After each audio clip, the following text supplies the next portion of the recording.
What's going on, people? Thank you for joining me for another live on Friday night. And of course, we'll be doing the Holsten challenge to the 10.5% ABV Holsten challenge, which is ridiculously strong for a lager.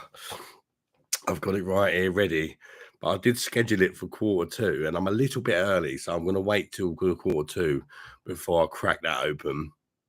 And let's get on with that challenge. That is ridiculous. As you can see, I'm not lying to 10.5% ABV. It's the strongest lager I could find.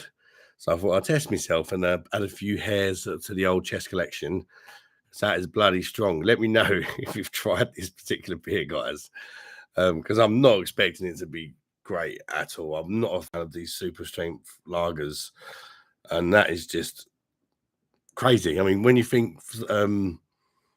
what's it?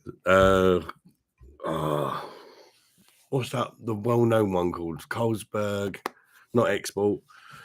Carlsberg Special Brew. That's it. That's 7.5%. People rave about that one being strong. This one's 10.5%. So it's an extra 4% ABV on top of it. It's absolutely nuts.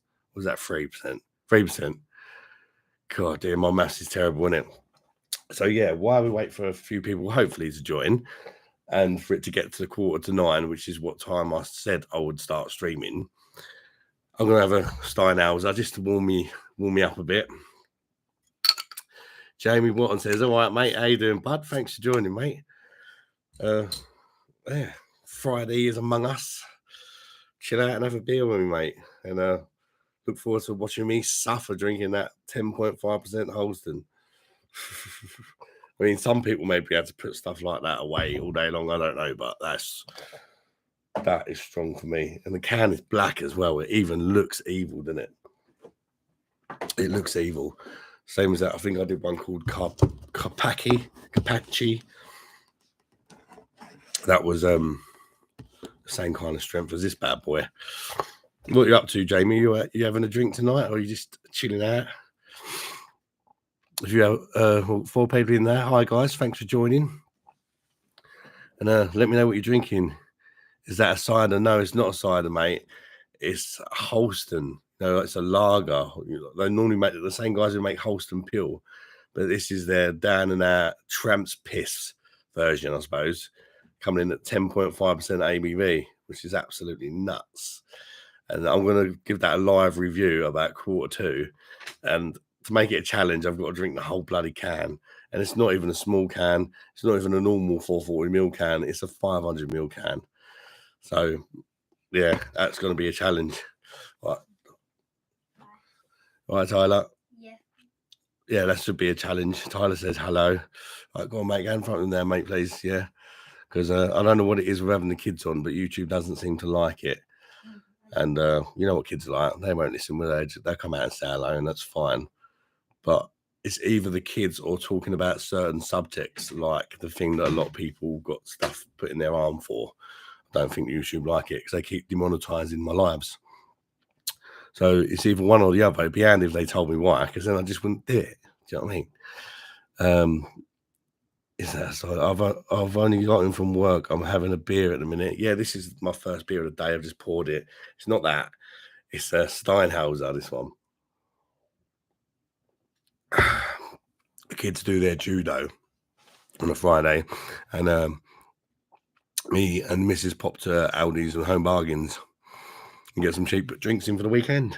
And that's why quite often on the lines I'm drinking Steinhauser, not that. That is going to be lethal. 10.5%. See if it says how many. Ingredients: water, barley malt is the second ingredient, so that's got to be really syrupy in an attempt to try and hide that 10.5% ABV in it. Yeah, water, barley malt, glucose syrup, and hops. Does it say where it's brewed? By Carlsberg in Denmark. It says not Denmark, Denmark. That's brewed by Carlsberg. Even the super strength ones are dodgy. You know, it says Germany, Hamburg, Germany, in the small writing at the top there. I don't know if you can see that because the camera's a bit rubbish. Hamburg, Germany. But if you read the small print on the can, it is in fact brewed by Carlsberg. Bloody annoying, isn't it? Why do they do this?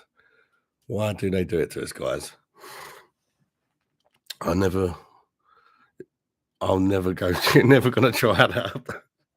I don't blame you, mate. I don't know what made me think it'd be a good idea. I guess I think like with the live streams, sometimes perhaps if I can think of something or other people can think of something, just to add to the stream, just to give it something else. You know, today I'm going to be drinking this disgusting beer. Maybe one time I'll drink a really nice beer or a really old beer, or mix some random stuff together and see what it's like. Just an extra little reason to watch in it. It just gives the people something to talk about as well, doesn't it? So I'm up for any ideas.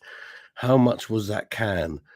I actually bought it from a random, like, I think it was Latvian shop a couple of days ago, and I think it was £2.50, around the £2.50 mark, which sounds a lot, but I'm telling you now, you're not going to need many of them.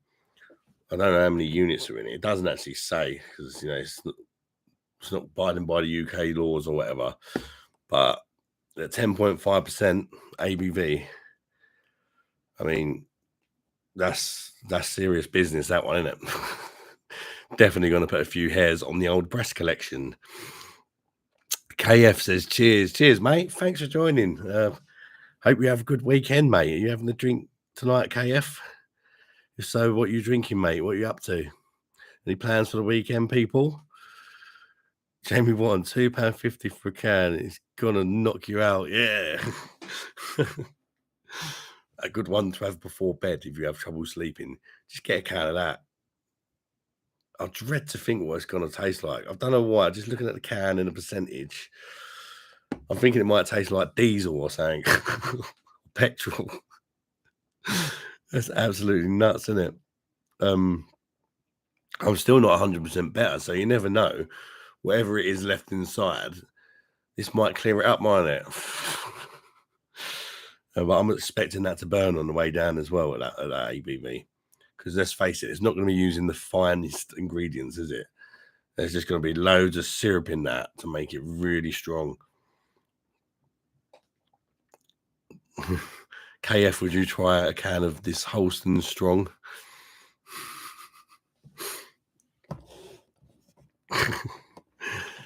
Can you drive with beer? God, I wouldn't fancy driving after a few of these. I know that. God, you imagine getting pulled over. You'll be not only you drink driving, but you're drinking a 10.5% beer. I've only had one, mate. That comes you bloody 5 times over the limit, then, mush. That'd be mental, wouldn't it? Freddie Burst. Hello, Freddie Burst. Thanks for joining the stream, mate. I do appreciate it.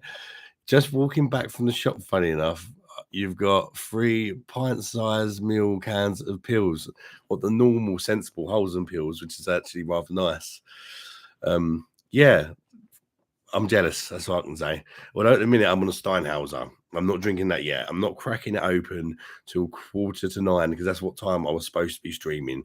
And it's not fair on people that wanted to see me suffer that don't actually join till the time I said I was going to start. Does that make sense? So a couple of nice ones first, just to get my body used to drinking a beer before I stick this toxic stuff down me, which is probably going to give me a hangover from hell tomorrow. But it's all in good fun, isn't it? Where did you get that can? Jeez, never seen that.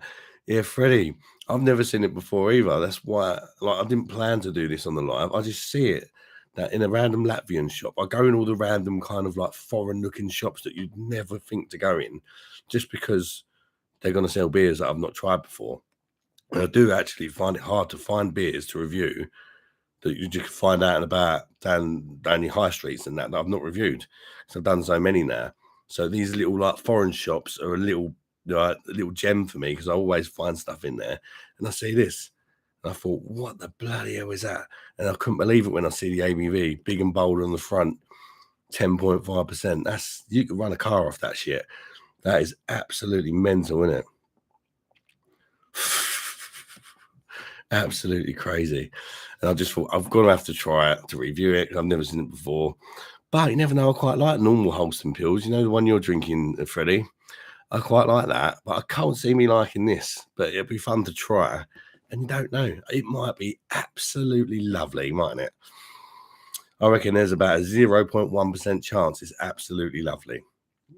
But it's probably awful. Let's be fair. You just poured a Bernarda's triple 8%. Come on. Yeah, Bernarda's triple is not even as strong as this bad boy. It's ridiculous, isn't it? Jamie wants us to be right back, Gan, to do my girlfriend a gin and tonic. I thought he was going to say something else then. Just read Gan to do me girlfriend.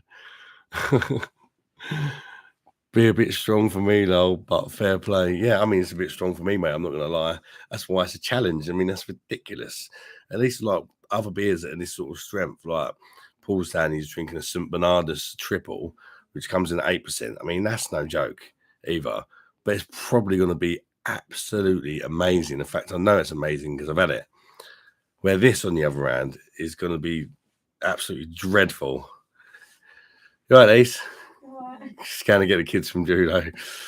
Yeah, this is just the taste more than anything than the alcohol. Because I mean, you can drink a shot of vodka at 40% or whatever, can't you? But you know, this is going to taste pretty bad because it's designed just to be as cheap and as effective as possible, getting you smashed, isn't it? Love the Belgian beers. Yeah, I like a lot of Belgian beers actually, Paul. I'm still wanting to try more of them because it's not one I've tried as much as some of the other ones, Belgian beers, but some of them I really like, but I'm not too keen on like the sours and that, or like the fruit beers where they had like cherries and stuff to them. I'm not too keen on some of them, but it's fun trying them out, and you know, it's all about, that's all the fun about beer is trying things out and seeing what you like, innit? I just get bored of drinking the same thing all the time now. I even get bored of drinking me like go-to cheap beers sometimes. Like these fine houses, that lovely, but value for money, you can't beat it. But I just get bored of drinking the same thing. I think when I do these reviews each day, I'm so used to trying so many different beers. Sometimes I sit down with like an 8-pack or whatever, the same lager. I'm like, oh, I fancy something different now. Never seen this Holsten can before. Looks like park bench beer, mate. That is the ultimate park bench beer. That's like, if you drink this in the park bench, you're like the king of the park benches. I reckon you've got a little throne sitting there, and all the tramps come up to you and ask you for a quid. That is, you know, they probably make this in the park bench, so they'll just piss in it, can that, give it to that twat off the internet, he'll drink it. Yeah, I've never seen it. That's why I brought it. I've never seen it, and it just looks evil. It really does. I was hoping it would be brewed in Germany, because then it would go by the German purity law, being Holsten. I thought, yeah, that would be brewed in Germany. They can't add loads of glucose syrup to it. But having read the can, it's brewed in Denmark, which I presume to be Denmark, by Carlsberg. You know, of course, they make special brew, don't they? And this is like on another level to special brew. It makes special brew look like a normal lager, doesn't it? So that'll make your cheeks glow in good style. Gonna better make me stink as well. I'll wake up in the morning smelling like a tramp. Tyler, shut that door till Mum gets back, please. I don't want to wake the baby up. Because the baby wakes up, I'm screwed. She's just got to go and pick the kids up from the judo, the elder two. The younger two do it, but they do it before the older two. All judo mad in this house. Marco Cosmic, hey, you all right, mate? How you doing, mate? Thanks for popping in. How you doing, bud? You having a drink tonight? If so, what you drinking, bud? What your plans for the evening? I am going to be cracking this open in about 15 minutes and see if I can get through it. Be interesting, wouldn't it? I was just going to drink it, but I think I might do a live review and be a bit cheeky and just sort of do it as if I'm doing a normal review-ish whilst live. And then once I've sort of had enough of drinking it on the live, I'll probably go for about 10 minutes reviewing it. And then I'll just go back to talking to you guys again, because then I can sort of cut that clip out of this live and post it as a video And then that way I don't have to do a review tonight. A little bit cheeky, I know, but I thought it'd be fun doing a review whilst being dead live, so I can't mess up on nothing, can I?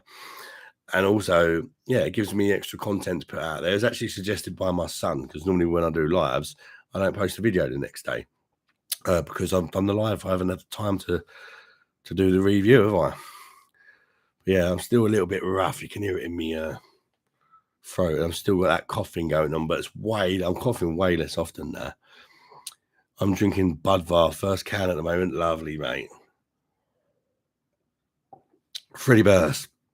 Give the pints of Star Ramen in my local a miss tonight, as my mum and her mates are doing karaoke. Can't be asked for that tonight. Wanted to see your attempt at Holsten. Bosh. Oh, cheers, Freddie. Nice one, mate. Yeah, these lives are good for that. If you just want a chilled one in, you don't want get yourself stupid getting up on the karaoke and all that. That's cheaper, isn't it? Come and have a beer with me live. You can buy pay your shop prices instead of the pub prices. You know, it's a shame we can't play music. Get a little vending machine going where people can make requests or whatever and have a little boogie. I'm going to try and sort out StreamYard so I can get guests on soon. I had a little look before I went live, but I don't know how to make it on YouTube, put it on YouTube. I don't know. I'll talk to Simo or someone else who knows what they're on about another time. Microcosmic Orbit. Anyone remember the Holsten export cans, silver ones, circa 2000? Yeah, I do remember them actually.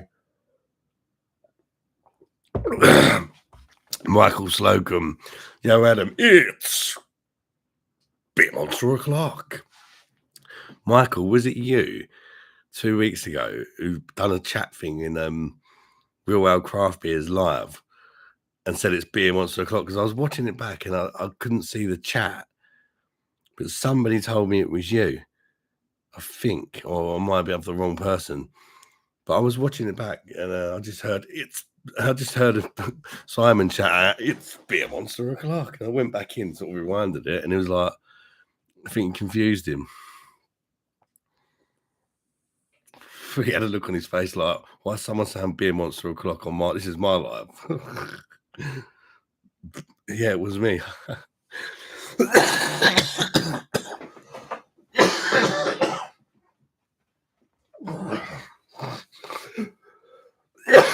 Excuse me. Oh, that bloody cough. Oh, at least I didn't pass out live on stream. Oh, getting hot. Yeah, that was funny. That was, mate. It did make me laugh when you done that. Oh, this ain't gonna make me laugh though. Maybe I should have just started at 2:15, like I said, and crack straight on with it. But then that's going to be a rough first beer of the day to have. So I think I've done the right thing by having a quick Steinhauser. Is that is going to be rough as arseholes. First beer of the day, 10.5%. I said it for a laugh. Well, thanks, mate. I mean, I guess we little channel name out there as well, bit, didn't it? Can't complain. What have I done? We have my e-cig. I better put it in here. Oh, it's here. I coughed like that for a good 6 weeks and suddenly it disappeared. Yeah, I've had the same thing, Marco. I've had it for about 6 weeks now. It will not go, and it's even made me pass out a few times. That's how I've done that to my nose. Oh, little cut there. The other day, I literally just passed out, went wallop straight on the floor. Busted my nose through passing out. So it's quite dangerous in that sense. But I've had all the tests done and all that. Apparently, I'm in a perfect bill of health, which shocked me. But I've been referred to the respiratory clinic on Monday. I'm going there. So they're going to do some more tests and try and find out why I'm passing out from coughing. Jamie Warren's back. Welcome back, buddy. Daniel Simpson. What's your favourite beer at the moment? Oh, not that. I would say my favourite beer is whatever one I'm drinking. I'm going to be drinking that in a minute. And I was like, God's sake. Uh, Favourite beer at the moment? I don't know. It depends whether you're talking like a budget beer or price is no object or a lager, a craft beer. How is the nose? It works. It doesn't hurt or nothing. It's a bit sort of, I touch it, like I can tell it's had a nasty wallop, and it's sort of like it's hard to show you because everything's left and right's mixed up on the camera. But like it's flappy, like flaps open like, to have it stuck back down. It doesn't hurt or nothing. I didn't really know anything about it. I just passed that, and that was it. I wasn't in any pain apart from my knee. I whacked my knee on the way down, cut my finger a little bit. But that's healed up. And my nose, but there was quite a lot of blood in that. It looked bad, but thankfully it wasn't painful. I noticed my local Sel Doom bar. My old man said it's a bit like an old-fashioned pint of bitter. Would you recommend it? I'm clueless of else, to be honest. Doom bar, would I recommend it? It's a difficult one because it's very popular. A lot of people like it, but personally, I think it's shit. But maybe as like a stepping stone to trying ales, I suppose it'd probably be one of the more favourable ones to try. It's definitely better on cask than it is out of a bottle. Avoid it out of a bottle. Do not try it out of a can or a bottle because it's dreadful. On a cask, if you really have to, give it a try, see what you think. But there's much better ones out there. But it depends if you've got it on, if they've got it on in the pub or not, doesn't it? Sometimes if they only do one ale, it will tend to be like a Doom bar. Or if you're really lucky, you might get a Taylor's landlord or something. 12 people in. Thank you for joining, guys. Do appreciate it. Smash the like button on your way in. Would be appreciated. As you know, I read that one. Doom bar was superb back in the day. Now it tastes like wet carpet. Yeah, that's the thing. A lot of beers, they're not as good now as what they used to be. They seem to make them cheaper. And Doom bar, it's absolutely shocking out of a bottle, I thought. I haven't had it on cask for a long time. I didn't remember it being too bad compared to the bottled stuff you get. Oh, that is rough as arseholes. Jaipur IPA for me. Have a few down spoons in Shepherd's Bush last week. $2.55 for a pint of Jaipur IPA at 5.9%. You're laughing, mate, ain't you? Absolutely laughing at that price. $2.55. You can't even get a pint of Foster's or Carlin for that, can you? And it's nearly twice as strong. And obviously, tastes a lot bloody better as well. I don't think I've had it on tap, but I've had it out of a can a few times.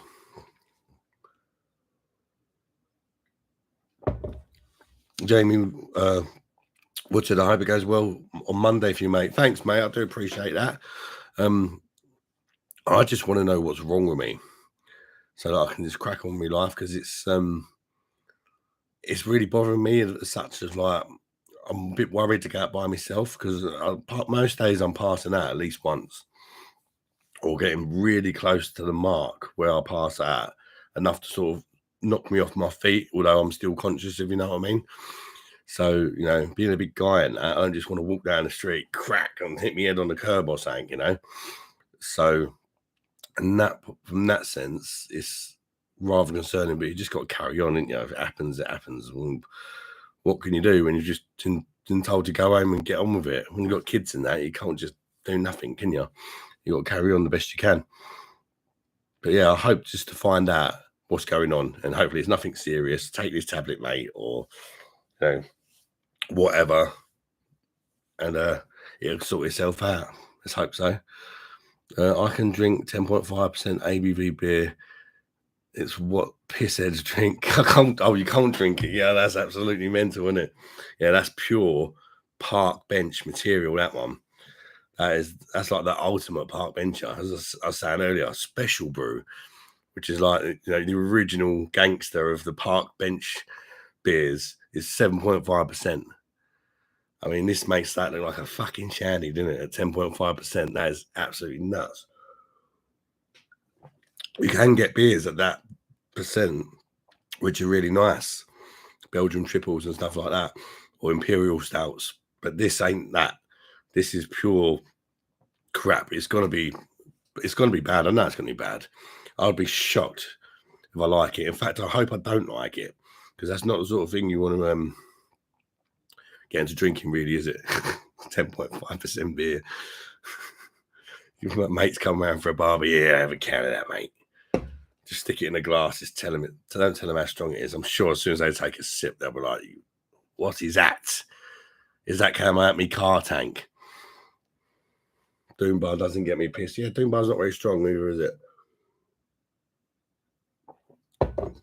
If you want to get into owls, I would recommend trying something from Timmy Taylor's, maybe Timmy Taylor's Landlord, or if you want to try a bottle conditioned one, something like Butty Back as your first one. There's nothing too crazy going on, but it's really nice. A damn sight better than Doom Bar. You can pick it up from Asda for about £1.80.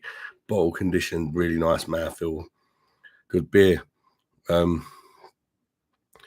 Green, we've never tried Jaipur IPA, but seen some lad drinking it out of a can at a non-league football game. Yeah, it's really popular, actually. It's been around for a long time, but I have heard people say that it's not as good as it used to be, and that they've done a bit of a brew dog and sort of messed about with it over the years. Whether that's true or not, I couldn't say, because I didn't have it back in the day. But some people say like it's still all right, but it used to be next level to what it is now. But that's just what I've heard anyway. But yeah, give it a go. I think they sell the Jaipur in Home Bargains for like $1.50 a can. They normally always sell that in there. Yeah, they call it dramp juice here. What do they call dramp juice? Jaipur or that? Because that is definitely dramp juice. I've got a minute left. Oh, help me, guys. Maybe I should have drunk some milk to line my stomach a bit. Nah, I've drunk some beer to line my stomach.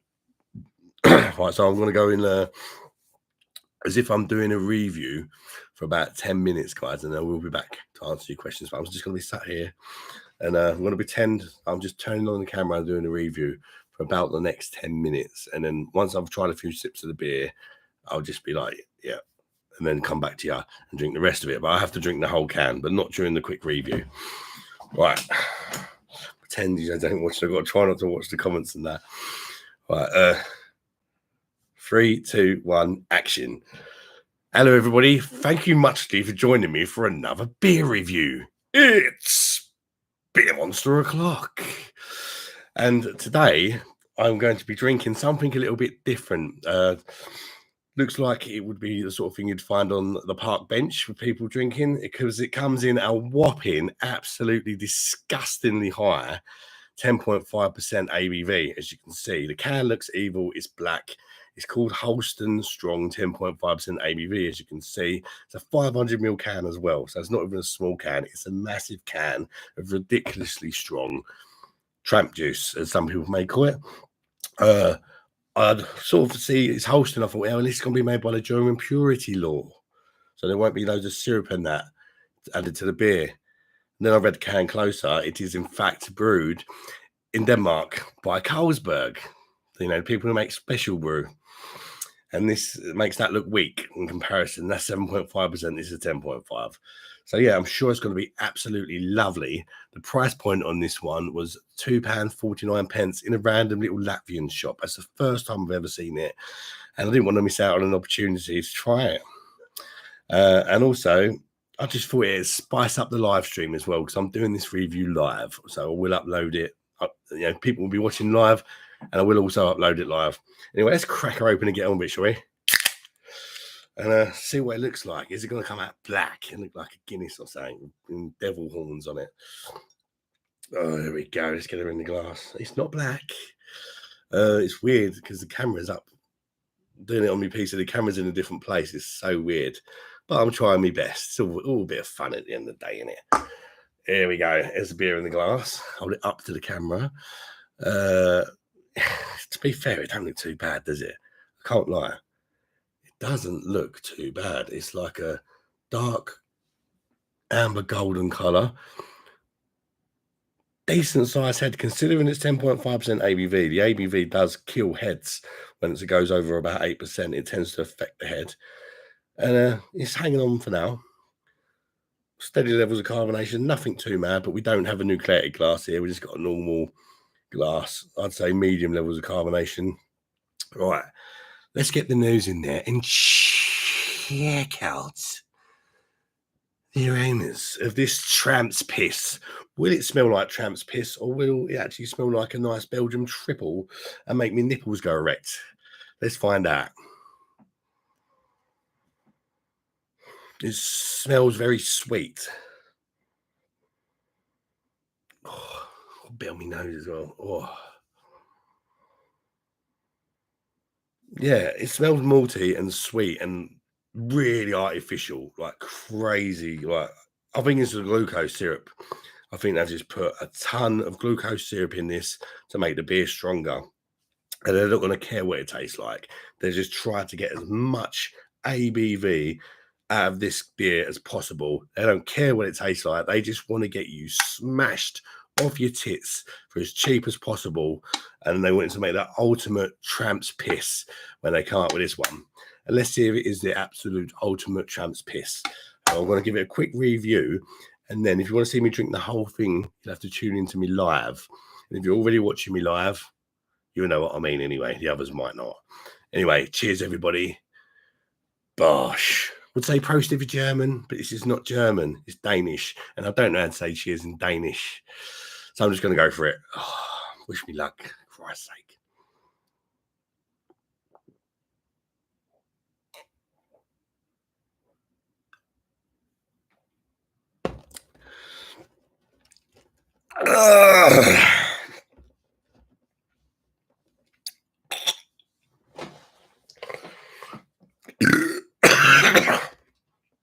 Jesus Christ. Oh, that is lovely. Yeah. Oh, that burnt. That absolutely burnt on the way down. Oh, that is rough as arseholes. Oh, that's literally like rocket fuel. I feel like I've just siphoned at my diesel tank and I've been like, fuck it, I ain't spitting this out. I'm just going to go all the way. That is absolutely insane. I was not expecting the burn. The level like warmed up my whole chest. Yeah, it definitely woke me up a bit. I tell you that. Let's go again and think about the flavors because didn't really get a chance to even think. That was absolutely mental.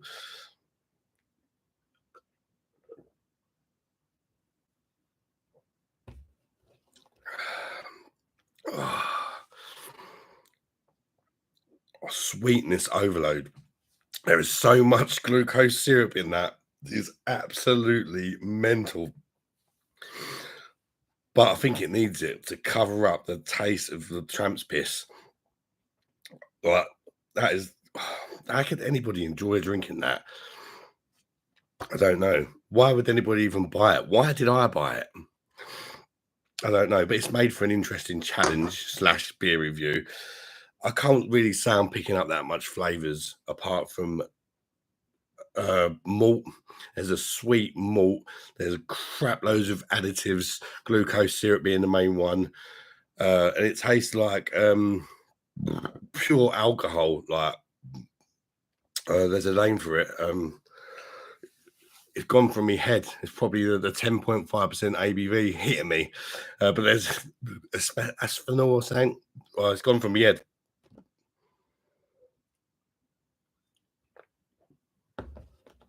In fact, somebody's just said, I've not been reading the comments on the live.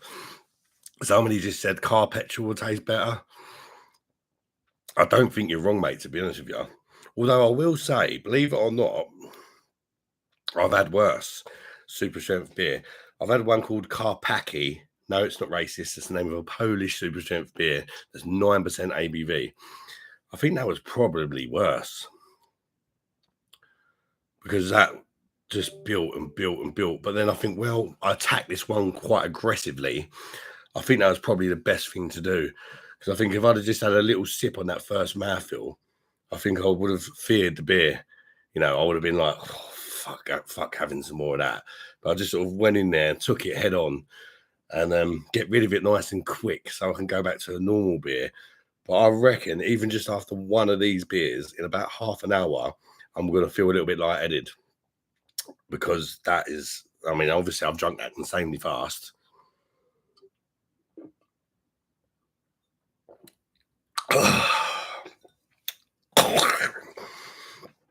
All right, what was the timer on that? How long did it take me to drink that? I could have drunk it a lot quicker. I could have downed it, but I didn't want to risk death. As far as score goes out of 10, I mean, if you would just want to get smashed, you had a really bad day and you want to get smashed off your head for as cheap as possible, go and join the lads on the park bench. Yeah, I mean, it'd do a job, wouldn't it? You'll get pissed the quickest. I can't imagine there'd be any lagers stronger than that. 10.5%.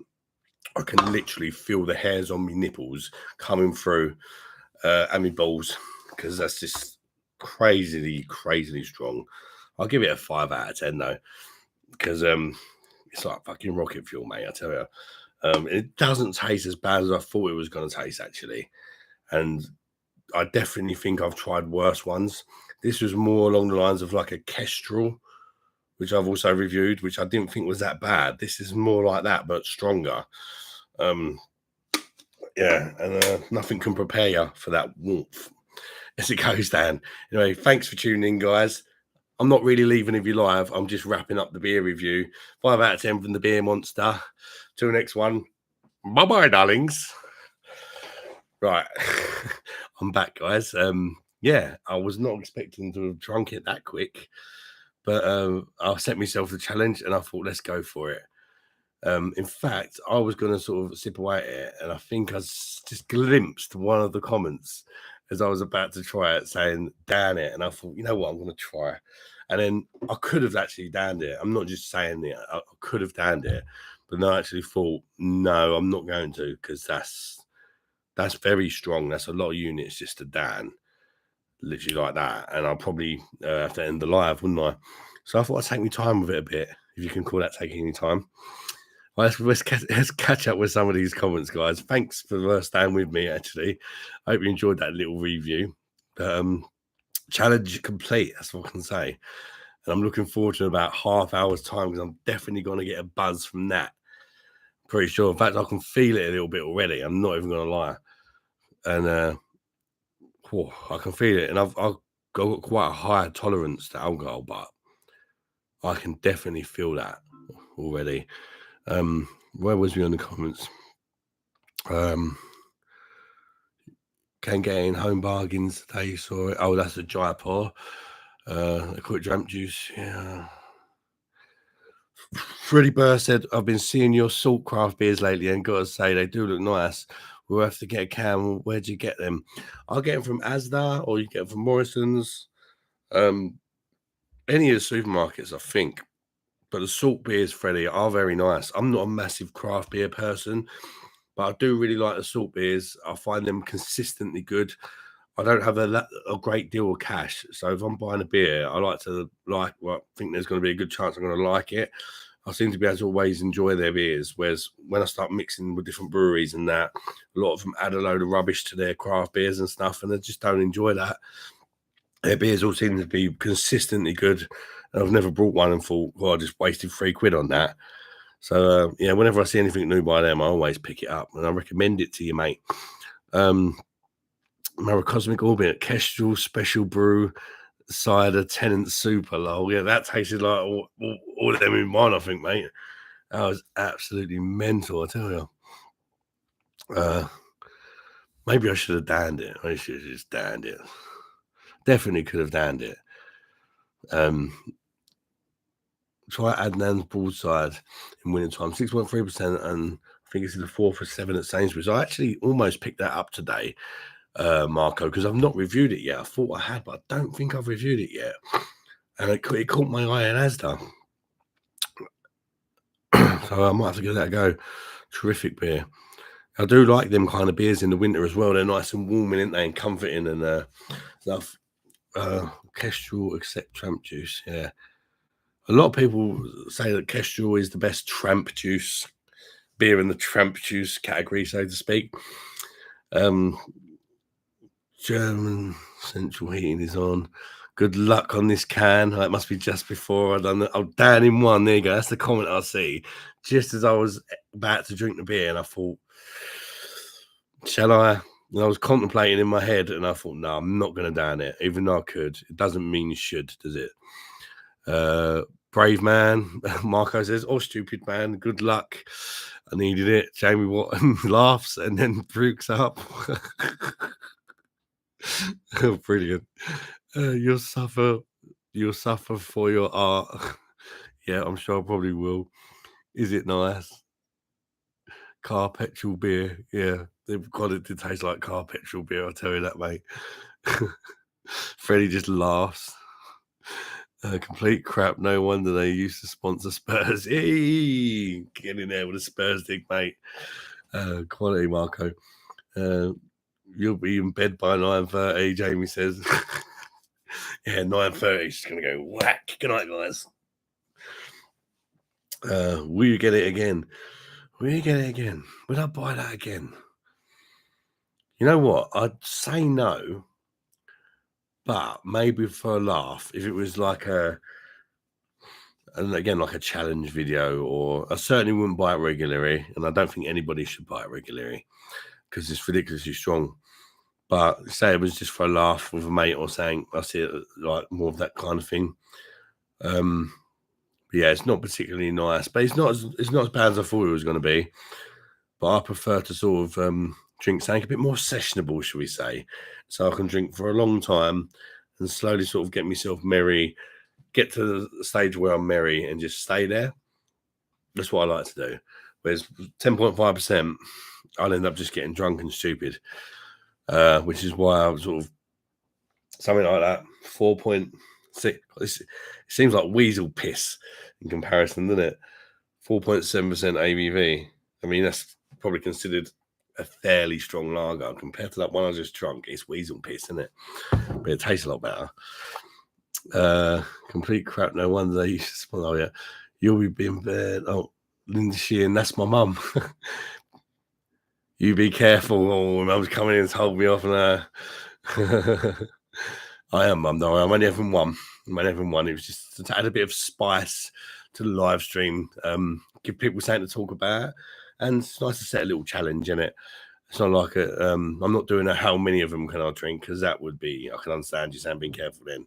It's just a one. Now I'm back to normal, sensible beers.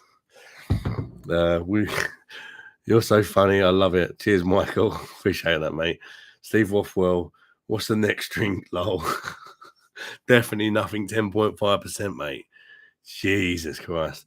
Because yeah, I can feel it a little bit. That's the most I've ever felt of one beer.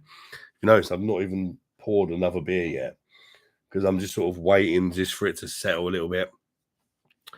Because yeah, I could just feel the warmth in my chest, and it actually gave me a bit of a kick. I'm not gonna lie. Freddie Burst, fair play, fella. I love a Holsten Peels, lol. But that can even looks like Carpacci, don't it? Yeah, it does. It does look a lot like the Carpacci Premium, but it's even stronger. But I'd say it tastes better. Not that I'm sort of encouraging anybody to give this a try, but it's not the worst super strength beer I've tasted, even though it's probably the strongest, actually. I really didn't like the taste of Special Brew either. Even though this is like 3% stronger, I think if I had to drink one or the other, I think I'd rather drink this. But people say Special Brew used to be nice when it was 9%, and it got horrible when it got weaker, which is interesting. Freddie Burr says the only IPA I can have I've tried is the Loch Lomondale when I was on a boat in Scotland, and the loch tasted quite nice. Not sure if it's in supermarkets here though, to be fair. Loch Lomond, I feel, is that the name of the brewery? Because I feel like I've seen that brewery in like a Lidl or something like that, mate. But I'm not positive on that. Freddie Burst says, I've got to say, when I was younger, I did try Skull Super, lol. They were probably the strongest beers I've ever had. Yeah, I've seen that in my local offie, actually. I don't think I've reviewed it yet, so I might do one day. I think that's 8% Skull Super. Again, still nothing on that bad boy I just drank. I feel like I'm ready to open another beer now because it's been, about 10 minutes and I'm not dead. So I'm going to crack another beer open. And to be fair, I think I need to get rid of that like glucosey taste that is left, which it needed that glucose to be that able to get that sort of ABV, and I think it needed it to kind of mask some of the taste of the alcohol as well. Otherwise, it would have tasted like down in paint stripper. So it sort of took the edge off it a little bit, I suppose. Mr. Ronald, how you doing, bud? Hey, mate, how are you? I've just danned that, Ronald. Oh, say danned. I danned like half of it, and then I took my time a bit with the rest. I've done a live review of that. Holsten Strong 10.5%. It's all gone now, mate. But you can always watch it back on the replay another time. If you want to see me drink a very strong beer. It kind of definitely I've done quite a lot of it in the first go. I didn't know what to make of it. It was like absolutely mental. But I passed the challenge with flying colours anyway. Andy Bensley. Good evening, Andy. Hope you're doing well, mate. Thanks for joining us. And you're having a drink tonight? What are you up to, mate? I do appreciate you tuning in. Marco says, worst for me in my youth was Frosty Jack cider. Oh, I remember that stuff. I can't remember how strong it was. And there was another one called White Lightning, I think. I can remember going to my mate's caravan, and his parents went up like the clubhouse or whatever. And we're like, I've got 50p. Oh, yeah, I've got a pound and all that. And we're going between us, like 4 of us. And we've just gone in the shop and bought like 4 or 5 bottles of this stuff. And we all just got absolutely hammered. But I think it was the White Lightning stuff. Absolutely hammered for like barely anything. And his parents just come back from the clubhouse, and there's just the 4 of us just past that, completely KO'd.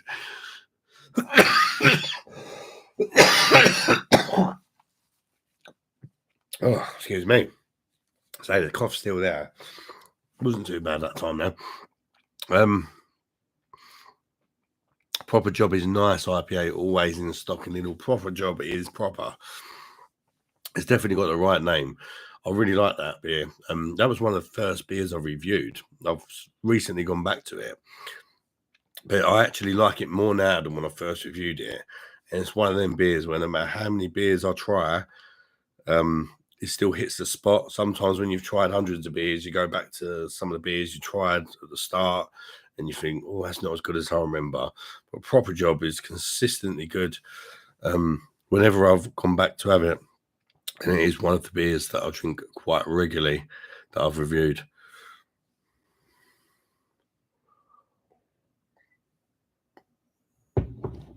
You look like you've had a double Scotch and Coke, mate, the heat of that, Holsten. I would have rather had a double Scotch and Coke, mate. I tell you that. There'd be less alcohol in it as well. That'd be what, like 2 units? I bet there was a good 5 units in that can. There must have been.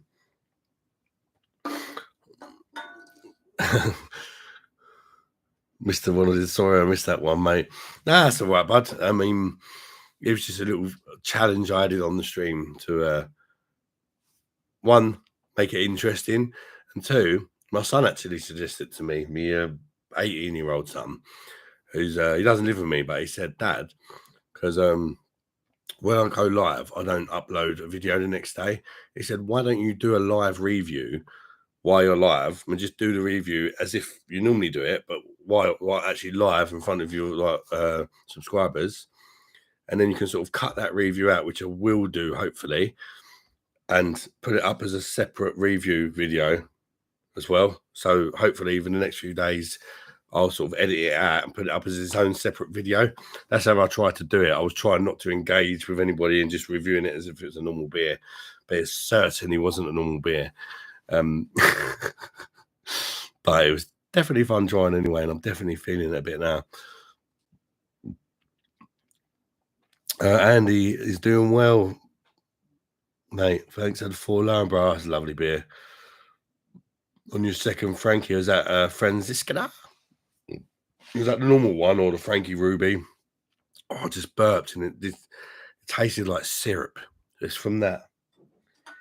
And not only did it taste like syrup, because I've burped, some of the alcohol sort of came back up and then went back down and warmed up my chest again. That is lethal.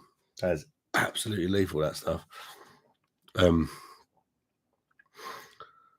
Marco says, yeah, White Dragon or White Lightning, lol. It was 7.5%, lol. The memories of lack of them. Yeah, I don't remember it tasting that bad either.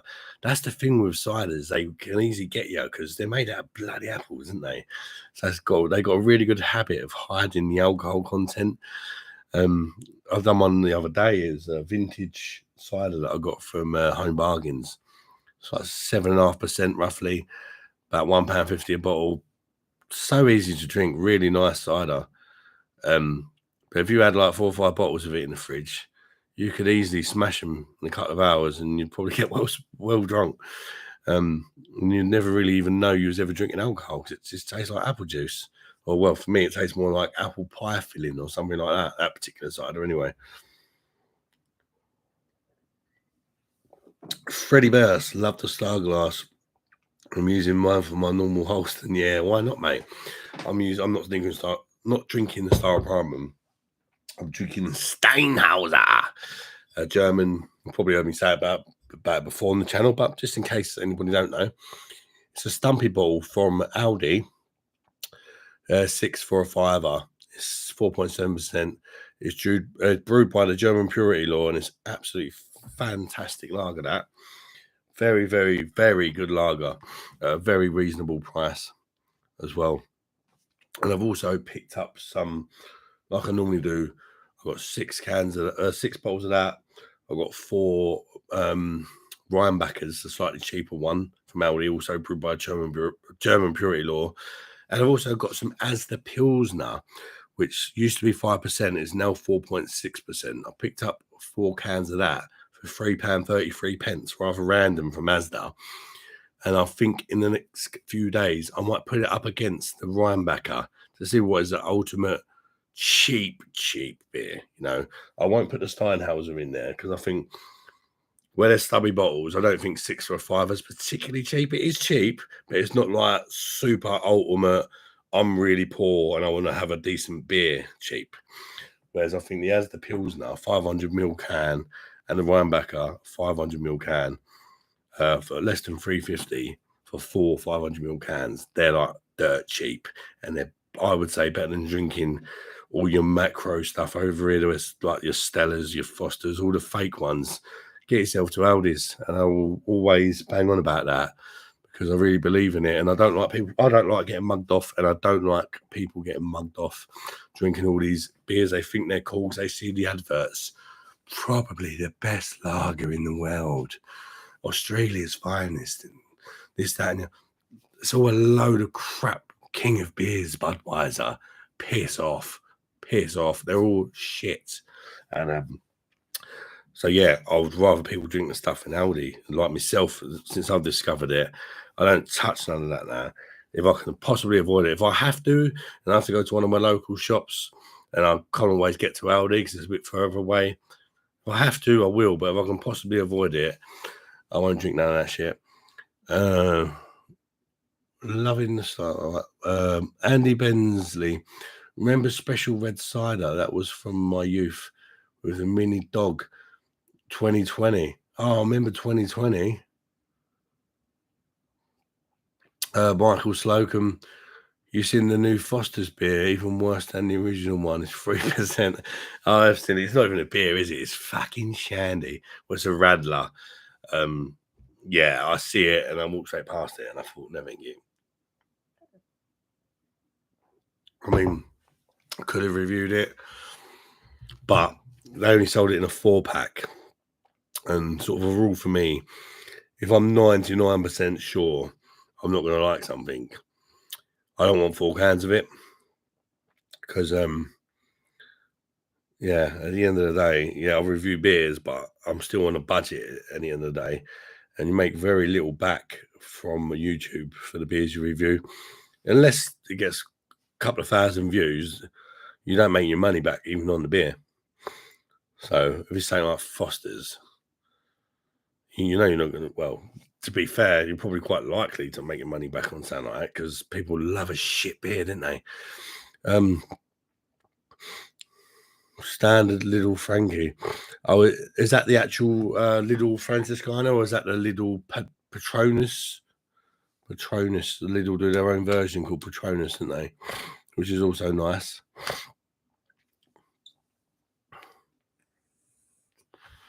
Frankie is good stuff. Wish we could get Meisel Weiss here in the UK. Yeah, Frankie is good stuff. The only thing I don't like about Franciscana, and I think it's like taste-wise and that, fantastic. But for me, with the Vice beers, I like the whole experience of like seeing all the yeast as you sort of twirl it around and you watch the yeast go down the beer and that at the end. And you don't get it in the Franciscana, which is a shame because I really like that. I just really like seeing all the live yeast and that in the beer. And you don't get that with a Franciscana, which is a big shame. But as far as taste goes, it's up there with the best of them. But 3% has taken the piss, literally. Yeah, well, it's a shandy. It does say Foster's Shandy on it. Mr. Ronald, you feeling better, mate? Yeah, I am feeling better, actually. Thanks for asking, Mr. Ronald. Very kind of you, bud. I'm feeling better, but I'm still getting these coughing fits, but they're far more frequent and they're not making me pass out as much. They kind of get me to the stage where I feel like I'm going to pass out. I get like a little buzzing and I seem to be able to sort of hold on most of the time. I'm just carrying on the best I can. For that, on Monday, I'm going to see a respiratory team, which I've been referred to try and do some more sort of investigation into it. Because obviously it could be dangerous. I could just pass out at any time in a minute, which isn't ideal, is it? You know, especially being a big bloke, a big you fall and all that. It could potentially be dangerous. But, you know, hopefully on Monday, start finding out what's going on and what it's all about. Right. Had Steinhauser from LG a couple of years ago during lockdown was decent, I remember. Yeah, it is very decent, mate. Very, very decent. In fact, even though it comes in a green bottle, it comes in a 6-pack and it has cardboard around it. So it has happened before where I've had a skunky pack, but it tends to be very rare. But that's the only downside to it for me, is very occasionally you get skunked ones because like the cardboard goes around sort of up to about there or something and it just leaves a little bit of the green showing. So it can happen, but it's quite rare. Where are we? Freddie Burr says, do need to try Star Unfiltered. Did see your battle with it. Yeah, Star Prime and Unfiltered is a nice beer, Freddie. I would say Star Prime is like a hybrid between an unfiltered lager and a wheat beer. It's kind of like a mixture. It's kind of a mixture between a unfiltered lager and a wheat beer for me, and it's nice. But for me, I'd rather either have a really nice lager or a really nice wheat beer, rather than something that's just does a really good job at kind of doing both. For me, I'd just rather have one or the other, depending on what I fancy. But I do like it, and I have occasionally had it again since. Because there are some times where you can't make up your mind, do I want a lager or a wheat beer?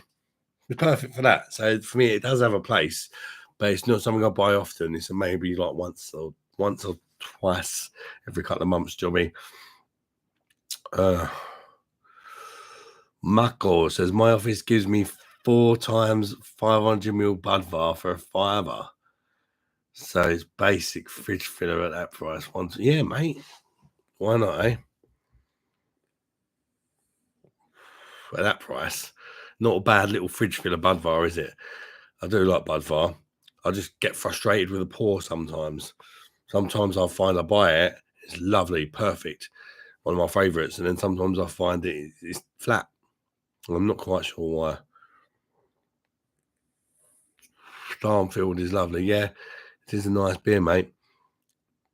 Andy, would you do you get what I'm on about the whole kind of it's quite similar to a wheat beer thing, or is that just me?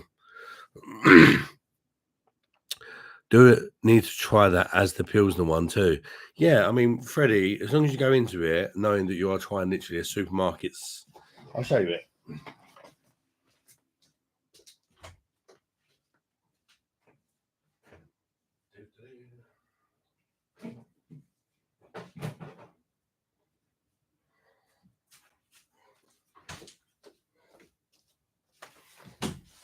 I might even have one because I've got 4.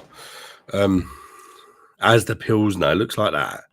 What I like about it, which you don't get with a lot of the scummy beers in the UK, is as you can see, right at the top, proudly, brewed in Great Britain. Pilsner. Brewed in Great Britain, they don't care. They're proud of their beer. It is made for Asda. It's 4.6%. Don't know if you can 4.6% ABV, 500ml cans, 4 500ml cans for £3.33. So it's very much, if you're on a budget, I'm not saying it's a game changer, it's going to change your life, but I'm saying if you are, you don't have a great deal of money, this is a very good option. And I would rather drink this than Stella and Madry and stuff like that personally. Sometimes it can taste a little bit metallic. It's not perfect, as I say, but at least it says it's brewed in the Great Britain, and you're going to pay like nearly half the price for this, and the 500ml cans, which is always nice. But unfortunately, they did just recently change it because it used to be 5%. Very recently, I'm talking the last sort of month, they've reduced it to 4.6%, which is a shame. So I thought I'd try it again and see how it compares to Rheinbacher, which is 4.5% from Lidl. Unfortunately, I never did put them together when this was 5%. I have tried it since it's been 4.6, and I still think it's all right. It has lost a little bit of the bite for me, from what I can remember. But it's still all right. I'm definitely feeling this beast kicking in there. I mean, to drink that in like 5 minutes, I think it's gone to that stage where it's like, I don't know, maybe 45 minutes later since I drunk it. Jesus Christ.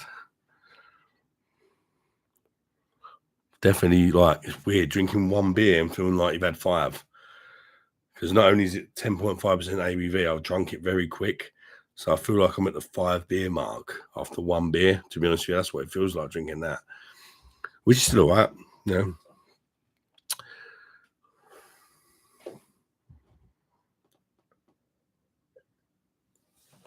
Andy Bensley, proper Frankie, but the Patronus is good.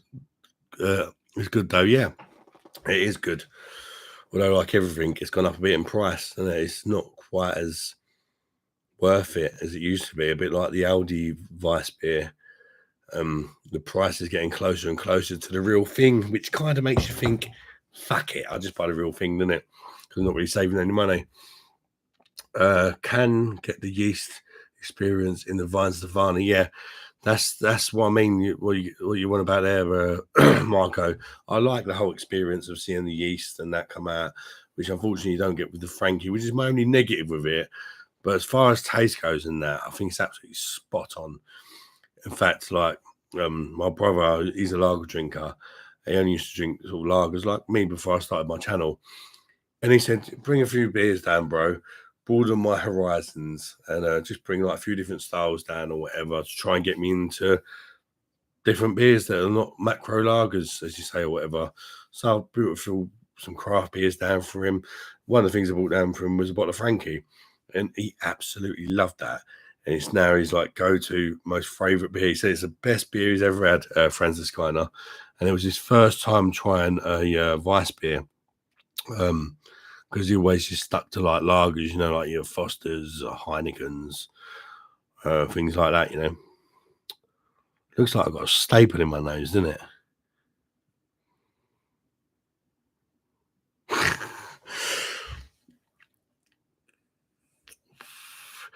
Freddie Burst, yeah, my local were considering changing style. Oh, God. Cruz Campo, not long ago, luckily, were persuaded them not to. I spread the word and learnt from you, mate. Too many shit overpriced fake beers. Well done for doing that, Freddie. Because I'll tell you what, Cruz Campo is as rough as a badger's arsehole. And I have actually, although I obviously reviewed it on Can, one of my videos that did very well for the channel, well, I exposed it. I have actually tried it. I gave it the benefit of that. I tried it in pub on tap, and it was, I actually think it was probably worse personally on tap. In fact, I wouldn't say worse, but the syrup. When I've tried it out of a can, I wasn't picking up the glucose syrup. When I had it on tap, all I could taste was glucose syrup. And it was just so syrupy. I just really struggled with it. And I think I would rather drink like UK brewed Stella or whatever over that, or even Foster's. I'd rather drink Foster's. Blue Fox 11. Evening all. On the Menabrea, still brewed in Italy, so quite decent still. Yeah, Menabrea is a lovely beer. I featured that on the channel recently, mate, and I rather enjoyed it. And I definitely think it's a very overlooked beer. More people need to try Menabrea because it's a nice beer. It's brewed where it's supposed to be. There's no crap added to it. It's a proper beer. You know, it's doing things right. And I actually really liked it as well. Slightly different as well. Mr. Ronald, Rheinbacher Weiss beer is fantastic. Yeah, it is. Rheinbacher Weiss beer, and it's my only issue with it now, Ronald, is the Rheinbacher Weiss beer is I think $169 a bottle, and the Frankie's about $189. So it's very. So I just buy Frankie. You know, whereas it used to be about £1.09 a bottle about a year ago. And then it was an absolute no-brainer, £1.09 for a bottle of that, where the price is really creeping up close to the price of, say, a Franziskaner, which is making it not quite as much of a bargain as it used to be, sadly. But I still think it's a great option.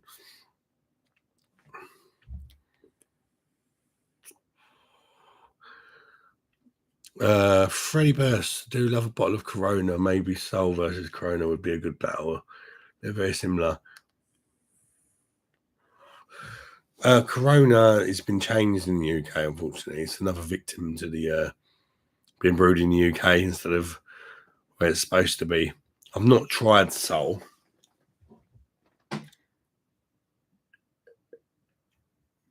Maybe I'll do it one day when I'm running out of ideas or whatever. But it's not something I'll be in a rush to do because I'm not a massive fan of Corona. And I feel like I have to put lime in it, which for me, I haven't had fruity beer. It's a little bit weird, isn't it? I don't know.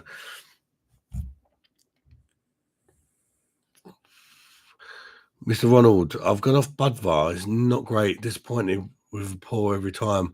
Doesn't retain its head or body. German stuff is much better. Yeah, I would agree with you, mate. I prefer German stuff. Well, I do like Pilsner Quell, which is my Czech beer of choice. Right, Callum? Carla? Your head's cut off. You want to say hello? Hello. Back from judo. Oh, hello. Hmm? You're famous. Famous? Not really. 9 people watching. It's not hardly famous, is it? You all right? Oh, that mum. Don't tell him that. Hmm? So trying to read the comments. Just push me out of the way. Oh, no, I was trying to get mum in that phone.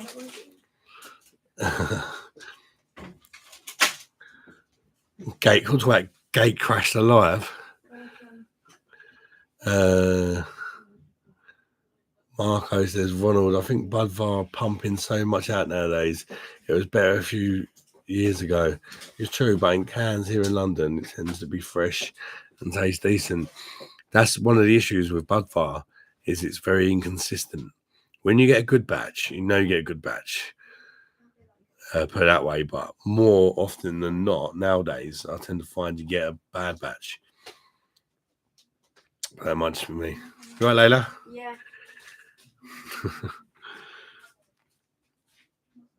Freddie Burst. I'm not too clear with it all, but you know why Foster's and Moretti is known for going flat quickly. It's something to do with how it's brewed. Well, Foster's and Moretti are brewed in UK, and then Foster's obviously supposed to be brewed in Australia. Moretti is supposed to be brewed in Italy, but over here we get like a fake, horrible version of it. Moretti is so bad now. How it's brewed in UK. It used to be nice when it was the Italian stuff. I actually think it's one of the worst lagers available in UK, Moretti. And you're right, it does go flat quick and it tastes really astringent and nasty, Moretti now. As I say, if you get the Italian brewed stuff, it's good, but the stuff we get over here now is, I think they're calling it a premium lager, charging a premium price tag for that. Honestly, I'd rather drink Foster's. I really would. At least don't really taste like much, and it's sort of a good sessioner.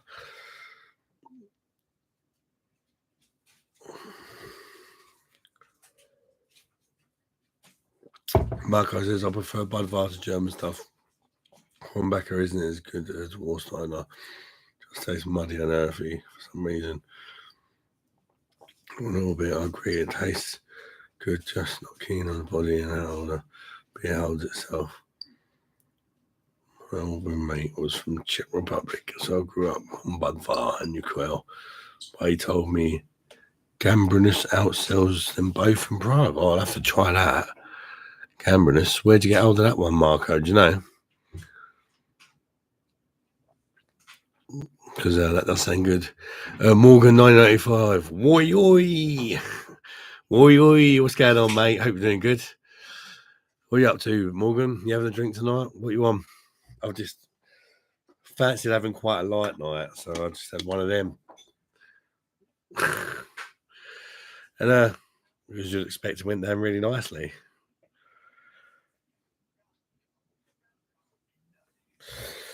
10.5% ABV lager. Absolutely mental. Say hello, darling. I thought you was going to get told to fuck off. Marco Cosmic Soul is amazing. I went to Los Angeles and bought it. The Mexican shopkeeper was like, fuck me, you guys have Soul in London. Fuck me. Did he say it like that? Fuck me, mate. Soul. I've not tried it. It looks like Corona and it comes in a clear bottle. So that puts me off. Each to their own. If you like it, you go ahead, mate. Who am I to tell you what's shit and what's not shit? All my reviews are just my own opinions of what I think is shit. You know, doesn't mean that other people can't like it. We're all different, aren't we? Be pretty boring if you all like the same beer, wouldn't it? Marco says I've noticed about 1 of every 7 or 8 packs of Budvar tastes very bitter and off. Yeah, that's what I'm saying, Marco. I find it a bit inconsistent. While when you get it and it's good, it's lovely. Sometimes I buy the mini kegs, the 5-litre kegs of Budvar, and it's really nice. But as far as like the can and the bottles, a bit inconsistent. I mean, Nobby, who are you, all right, mate? How you doing, bud? That's a real life friend of mine. Just stick to a nice Erdinger. Nobby, I just drunk that a minute ago. Nice weak one, that 10.5% or Chris, I'll say. A live review challenge. Nice weak one. That was rough, mate. Trust me. Proper park bench tramp's piss jobby. Stick to a nice Erdinger. Well, there's better wheat beers out there than Erdinger, mate.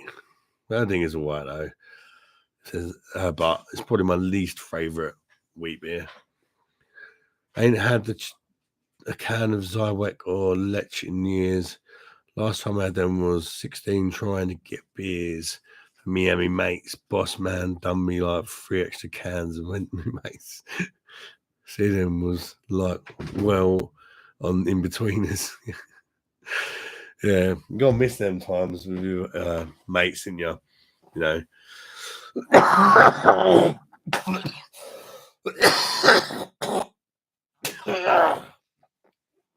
Excuse me. And Nobby there was one of my old mates growing up that I grew up with. And we probably had a few of them moments.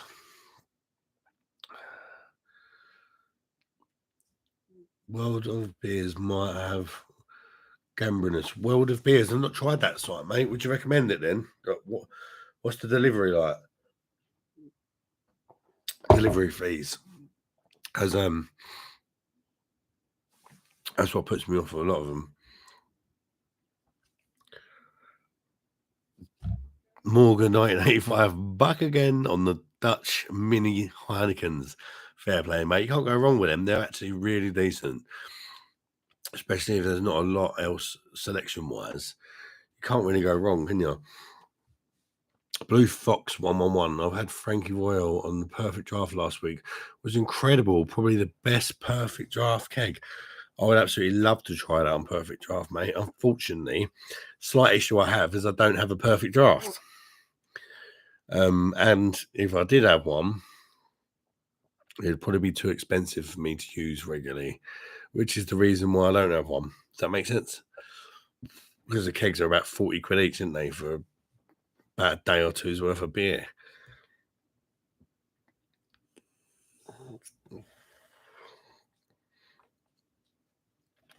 Freddie Burr says, would rather have Corona or Soul over Beck's nowadays. That's fuck the beer, sadly. To be honest, Freddie, I think I'd rather have almost anything over Beck's nowadays because it's a complete and utter bag of shit, to be honest. I've completely killed off what used to be a really nice beer in Beck's. I can't think of many other beers that are worse now. They've just completely messed up that brand altogether. And sometimes, they try these things and they don't work. And you never seem to hear of a company that sort of goes back on it and says, well, okay, yeah, we tried lowering the ABV. Everybody thought it was shit. So, yeah, we've gone back to how it used to be. We're sorry we tried to mess you about. Nobody ever seems to do that, do they? I don't know why. Why don't Stella just turn around and say, yeah, we reduced the ABV to 4.6. Beer now tastes like fucking swamp water. We apologise for trying it. We're going to go back to how it used to be, brewed in Belgium. Please forgive us. Sorry. That's what it takes. Not going to happen, though. They just want the moolah la. And most people don't even notice because they'll drink any shit that's thrown at them. As long as they're making more money than they used to, they're not going to go back to brewing a better beer when they can sell this cheap shit that people keep buying now.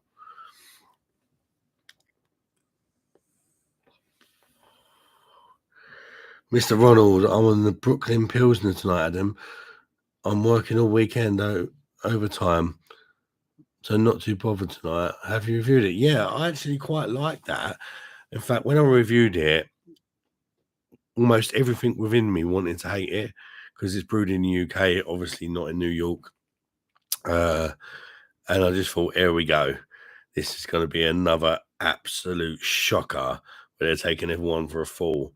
But I actually thought it was okay. I don't think it was amazing, but I would put it on about the sort of level of, as say, like a Brewdog Lost, which I also don't mind as far as like a cheap sort of macro beer goes. I don't think it's that bad. I really think it's okay. I do not mind it. I'd definitely rather drink it over your Stellas and your Madries and all that sort of thing. That's for sure. At least it doesn't have no like off flavors to it. Do you know what I mean? It's almost like a craft lager. It gives me craft lager vibes, a bit like a Brewdog Lost. But at least it doesn't have no arsehole elements about it. Guys, I will be back in about 2 minutes. I've got to go and piss out that. Go back.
Hey.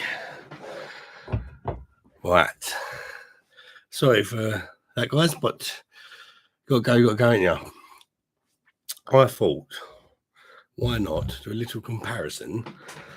I will do a proper video about it one day, but just a quick little, because I've just had that, so it's not going to be much of a comparison. But these two, for you bargain lovers, How's the Pilsner, which I think is pretty decent, against Asda Pilsner. Just have a quick little sip of each. See what one I think's better. I'm drinking both after anyway. Maybe you could quit a sneak peek for you guys that actually joined the live, which I really appreciate. But I will definitely put them up against each other in a more in-depth review when I've not just danned a 10.5% can of Holsten. And going for that piss a minute ago, I must say, it's the first time I've ever felt a slight wobble after about 3 beers. It really did hit me, that. What one's what? Shit. That one, is that one the winebacker? I can't see again. I think that one was a winebacker. Winebacker. Let's get a box. Right. Asda. To be fair, the Asda one is not got a widget, and the winebacker has, so it's not the fairest test I've ever done. Dutch brewed Heineken in Tesco's 6 free for 30ml cans on Club Card 5.25. I picked up some 2ml, and yeah, that's definitely worth it for that kind of price for the Dutch brewed Heineken. Because for me, some people say I don't notice a difference, but I most certainly do. Corona is a little bit skunky. I suppose I do have the odd smoke, so don't mind it much. Yeah, I mean, Freddie, some people like that skunky element you get from the green bottles or the clear bottles. Particularly if you smoke the old hashish. It's going to be a very recognisable thing to you, isn't it? Right, let's give these a go. Just a quick little taste as the one.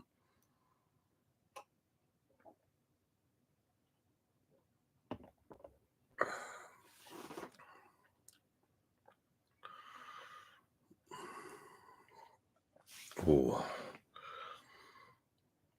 I don't remember that. I don't think it tastes as good as it used to, actually.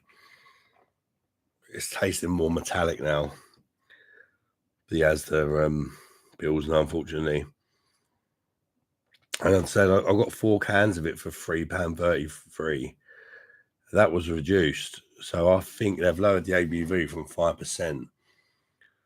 And I think people are not enjoying it as much as they used to. And that's why they're selling it so cheap now.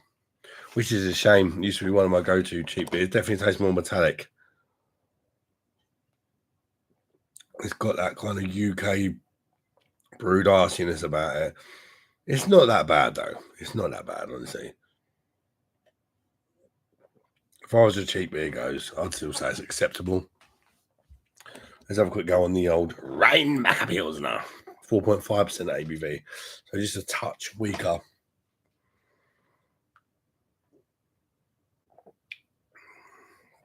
Yeah, it is. That's just sneak peek. It's better. At that. Oh, yeah. The gap's bigger than I thought. The gap's definitely bigger than what it used to be. When this was 5%, had a nice bit of bite on the end, which I think kind of cut through some of that UK shitty water. This now it's got a bit of an astringent bitterness to it, whereas before it had more of a nice bite to it. So yeah, I've messed that one up. Oh, he's pouring beers everywhere. Hey, Christmas. Right, let's catch up with some of your comments. I do apologise, guys. Right, I suppose I'll drink you as the one first.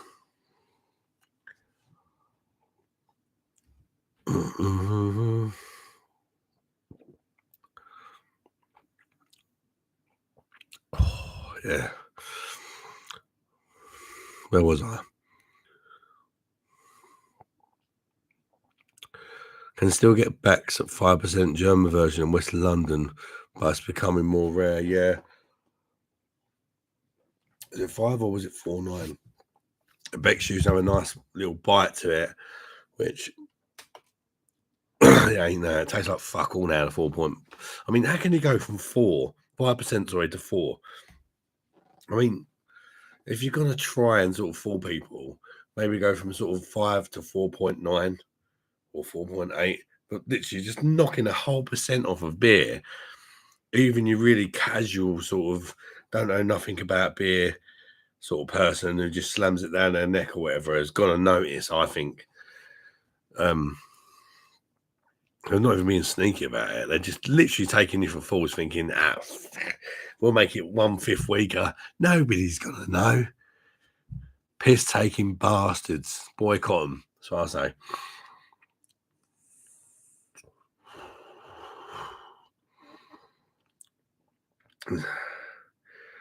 I keep trying to find a blue can called OJ. It was 5%. That was a strong one as well. Yeah, I've reviewed that, mate. Oh, I haven't seen them since you tried them, mate. Yeah, I don't think I've seen them since I tried them because the shop I got them from doesn't sell it anymore. And it was quite bad, yeah. Perhaps they don't sell it anymore because it's a bag of shit. Possibly. I don't know. I did have it after doing a fencing job. So it probably went down nicer, maybe. Yeah, but that's the thing with beer, isn't it? It all depends what mood you're in and stuff. Because, I mean, I don't get this experience anymore because I'm disabled. But that first beer after a hard sort of day's work, whether it be like manual work or something that messes with your mind, come home, you have a beer. It's like, oh. And even if it's not your beer of choice, it's just something about that first beer. And that's what it's like with reviews sometimes. That's why I let you into a little secret. Almost every beer I've reviewed on the channel, definitely not tonight's one, but almost every beer I review on the channel is my first beer of the day. Because then I think that way it's kind of the mood and the weather and stuff can still change it. But I always make the beer review the first beer of the day to try and be consistent with it. When I first started for about first 6 months, I didn't have that philosophy. Sometimes I'd review a beer and I'd be pissed. But then sort of they got recommended to me just to sort of do them on a complete sort of sober head for more consistent sort of scores and stuff. And that's what I started doing. And I'm really glad I did that. I always review just one beer a day. And it's always the first beer of the day. Very occasionally, I might do 2 or 3 in a day if I've got a holiday or a reason to want a few days away from home, so that I can keep giving you guys some content. But yeah, generally, it's the first beer of the day. Ice cold job does anything, mate.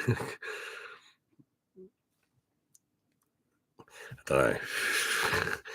I agree with what you said about Brooklyn Pilsner. A good beer battle video would be Brooklyn versus Lost. I've done that. I've done it, Ronald, mate. It's on my not beer reviews play. Well, it is on the beer reviews playlist, possibly. Beer battles playlist. I'm pretty sure I'll put Brooklyn Pilsner against Lost. I could be wrong.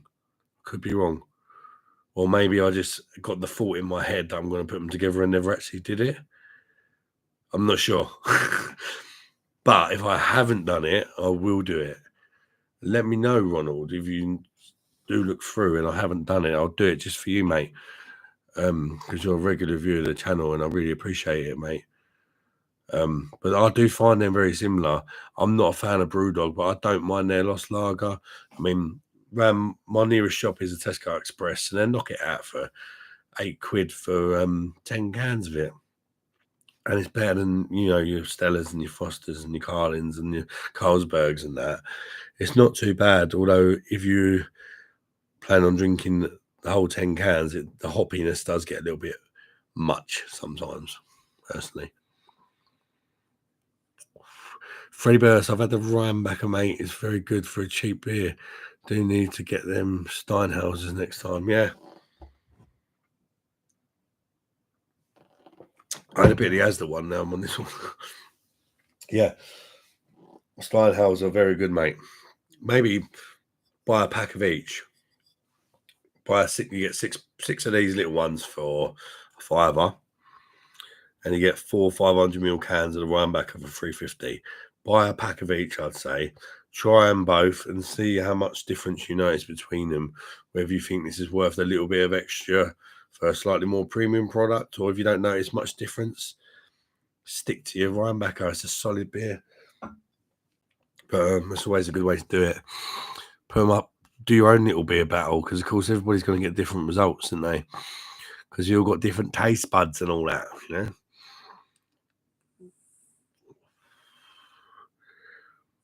Freddie Burst, have you had the Rhinebacker? Oh, I keep reading the same fucking comments. I keep forgetting the camera's up there. Hello. Someone told me the old Perlenbacher was actually rebranded Warsteiner before they changed the recipe. Now it's pretty average. Perlenbacher actually used to be pretty good. A bit like, I would compare it to Steinhauser. It was a fantastic little German purity law beer. Now, Perlenbacher is an absolute bag of shit. It's not brewed in Germany by the German purity law, and it's absolutely terrible. The normal Perlenbacher, that is. Does not compare with the Aldi one. But they have brought out a new version, which I tried to get hold of yesterday. Not yesterday, the day before. Which is apparently really good, but they didn't have it. It was sold out because all you bastards bought them all. So I had to buy the Simpsons beer, and that was the last can that they had of the Simpsons beer, the Duff beer that I posted today. Actually, if you watched that one, it was just an average sort of beer, but it was all right.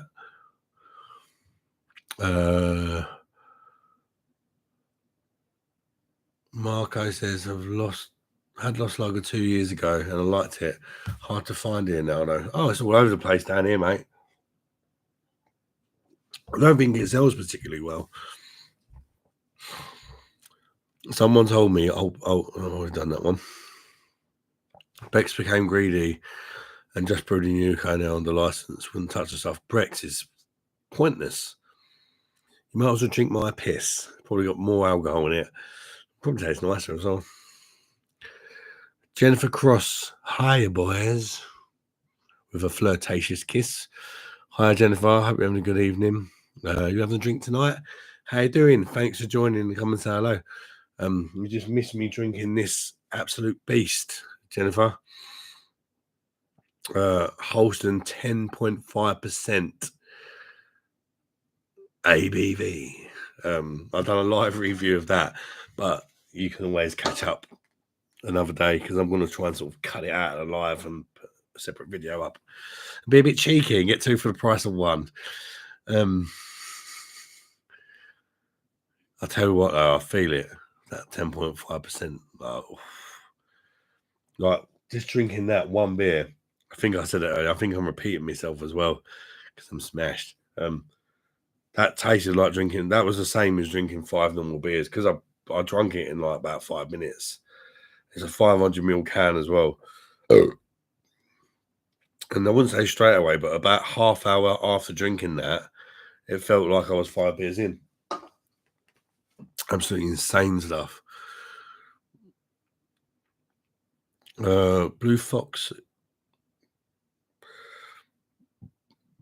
Random off licenses can be hidden gems for beers. I found a 5% Stella, but it was brewed in Germany by Beck's. Very bizarre. It was very nice, and the shopkeeper charged the same price as the UK. Yeah, that's very true, Blue Fox, actually.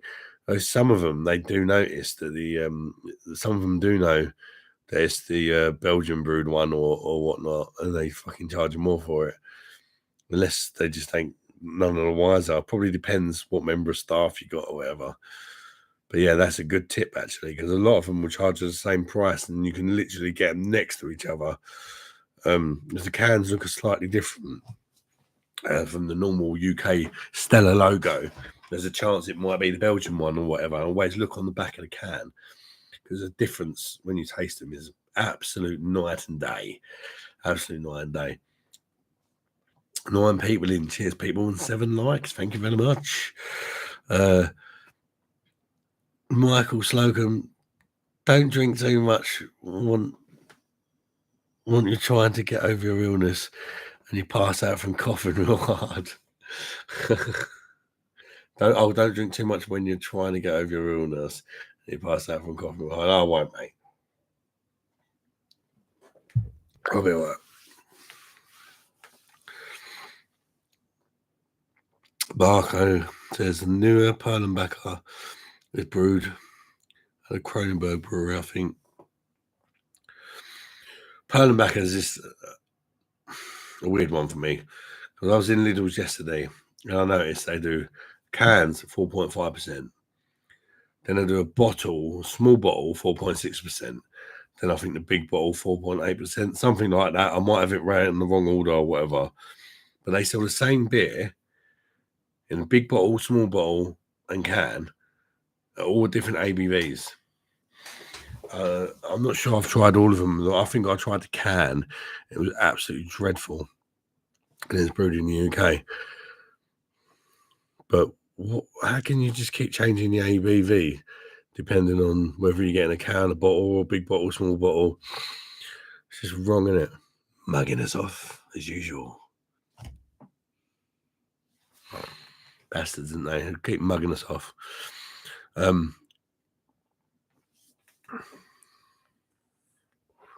Mr. Wonderful, thanks, mate, for the kind words. I appreciate too.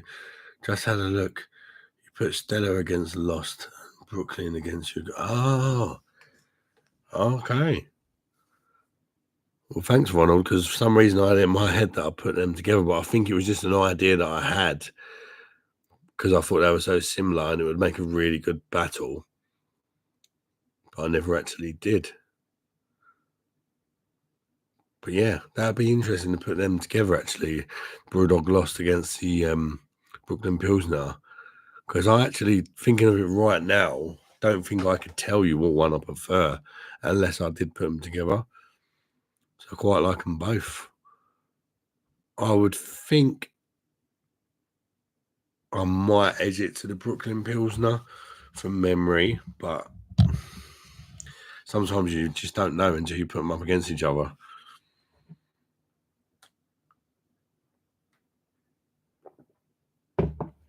Deliver Cross. I'll be on the floor after that one. I did feel it. Well, I'm on a mega diet, so no beer all week, but have a can of Rheinbacher or two. The old Rheinbacher. I've got one Rheinbacher and one as the Pilsner Deliver, which may be a future video. I just thought I'd give you a quick little sneak peek. Rheinbacher's better because this used to be 5%. They've just reduced it to 4.6. Obviously, to save a few pennies or whatnot. And now it's no contest. I would have said they were a lot closer before. But things change, didn't they? The only good thing about things changing is it gives me as a person who reviews beers, it gives me a chance to go back again, doesn't it? And because I do run out of ideas of what to review and stuff sometimes.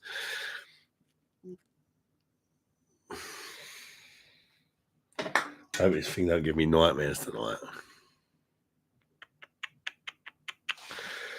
I did literally drink it in about 5 minutes. It wasn't as bad as I thought it was going to be, but it certainly isn't what I would call nice.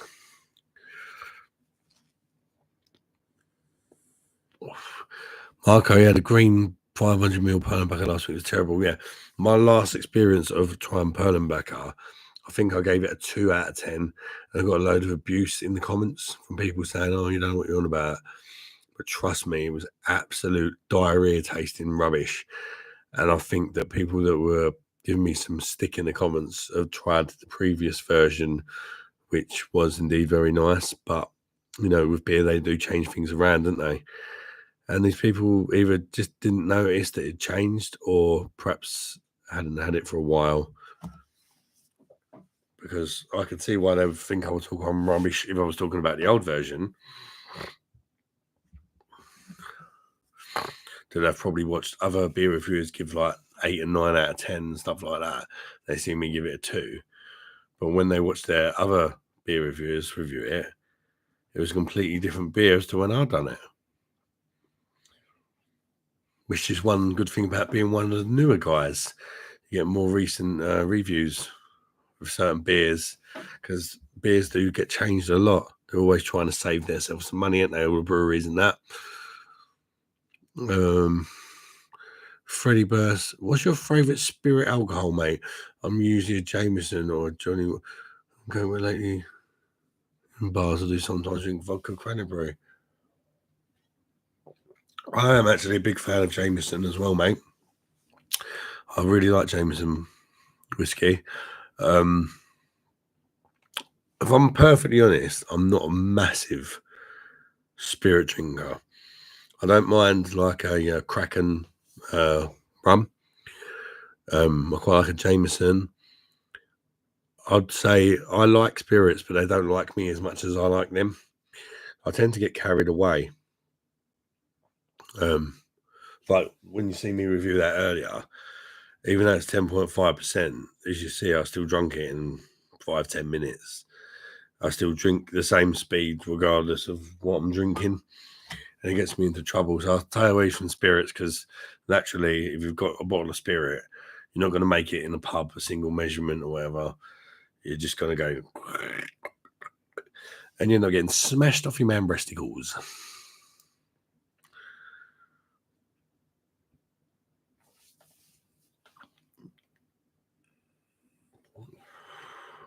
So against the Corona in the bottles would be a good beer. Yeah. Freddie, if I remember, I'll do it just for you, mate. And feel free to remind me on a future video where I've not just had that 10.5%er and say, Beer Monster, remember you said it was a good idea.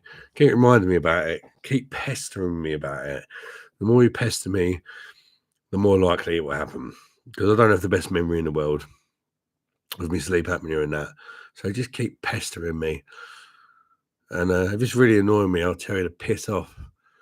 And if it ain't, then I'll probably end up doing it.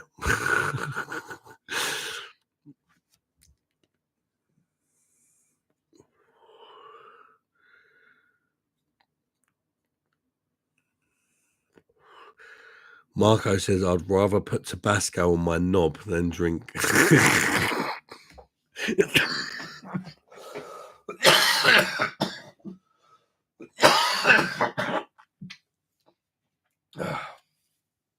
You just made me cough, you fucker. I wasn't expecting that. You'd rather put Tabasco on your knob than drink canned Pearl, Marco.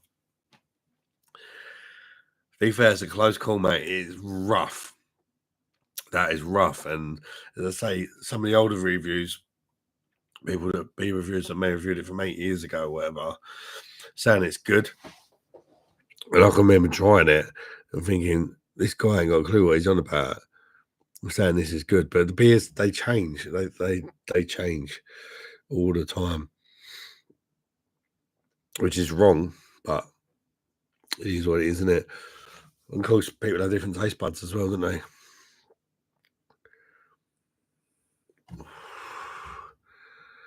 Where was I?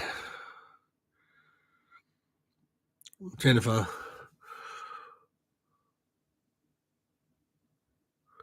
I have tried a Buffalo whiskey, maybe the one in Witherspoons.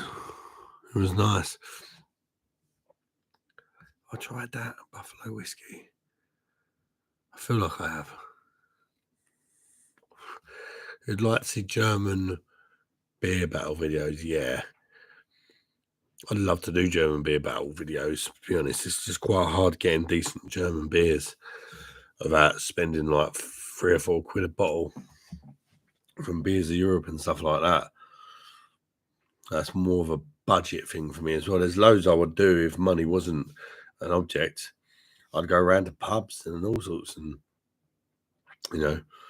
money was no object. But the channel doesn't even pay for itself, let alone give me the opportunity to sort of branch out and do stuff like that. Maybe one day. To be completely honest with you, the average I make off each beer review, and this, when I say make, I mean get paid by YouTube, it's probably about between 50p and £1.50. And as you know, the beer costs sometimes more than that, often more than that. So you actually don't make bugger all.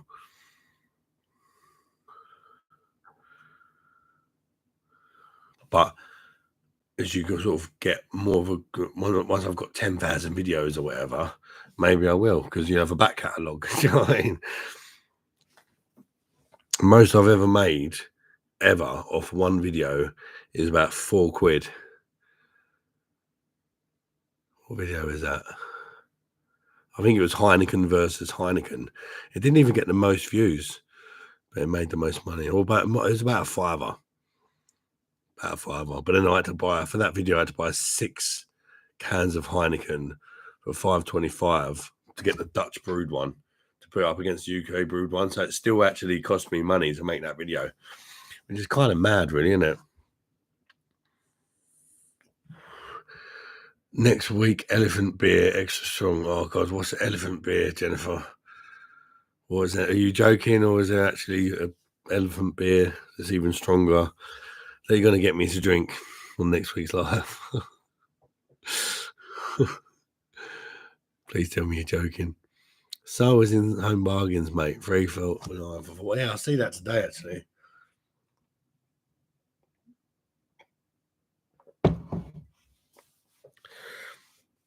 It just never quite grabbed me as one to try. It just reminds me of Corona, and I'm just not a fan.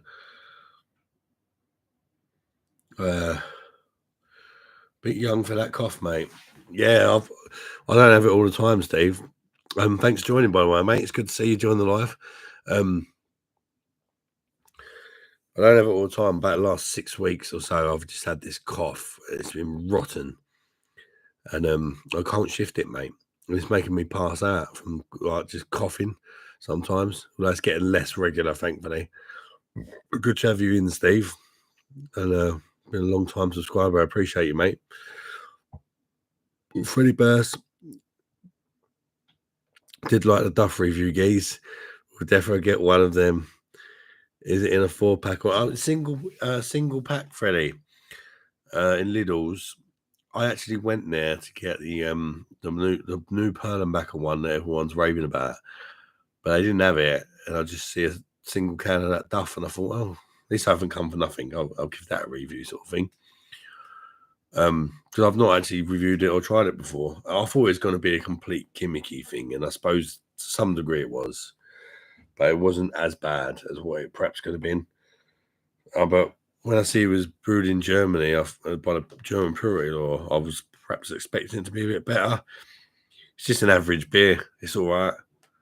Nothing particularly good or bad about it.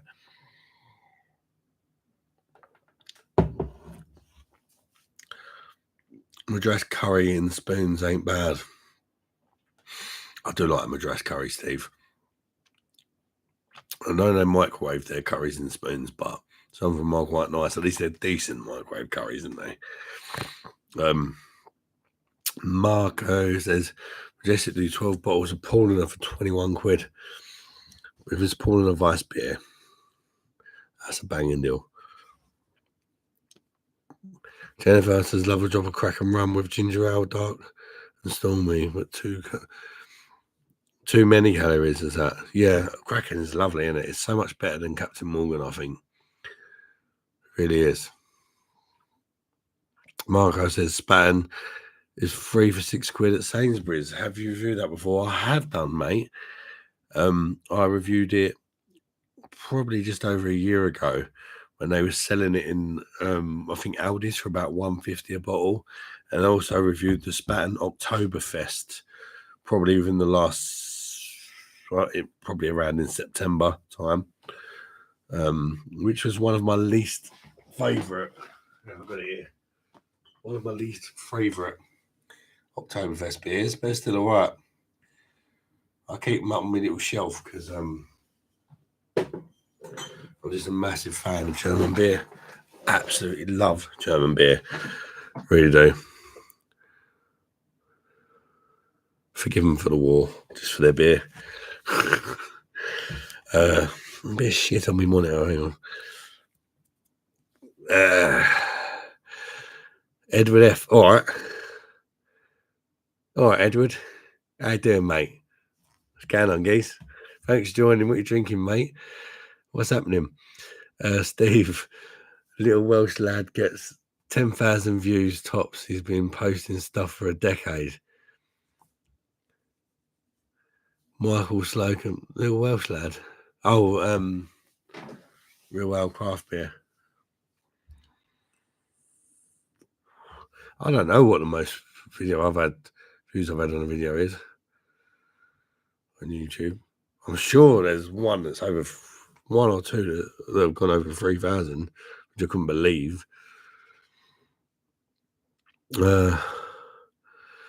Michael Slocum. But yeah, it just shows, I think, a lot of it, Steve, is at the end of the day, beer is not a sort of thing that's ever going to get you loads and loads and loads of views. If you're doing a beer review channel to try and become a millionaire, you're probably doing the wrong sort of thing on YouTube, because less and less people are drinking beer all the time. People are going to more healthy lifestyles and stuff like that, and if you're going to do something that's more popular, you've got more of a chance, haven't you? Like even food, everybody has to eat. Not everybody has to drink, do they? And then the people that do drink, most of them are probably not going to drink beer. They could drink wine, vodka, this, that, blah, blah, blah. You know, so you're narrowing your audience down, aren't you? There's food, everybody has to eat. We all have to eat. Or, you know, football and stuff like that, gaming. They're all really big things. But I just enjoy beer, so I do beer. It's just a little hobby and little extra side, hopefully one day, to be honest, bit of income for me. But I never expected it to be anything big. But being as I'm disabled now and I don't have a lot to do, gives me something to do. Just making me videos, making a thumbnail, chatting to you guys and that. When you're disabled and that, it's easy to get yourself in a bit of a rut and feel useless and shit about yourself. So this is more like therapy and my way of keeping myself talking to other people, and you know, it's a bit of fun at the end of the day. At the moment,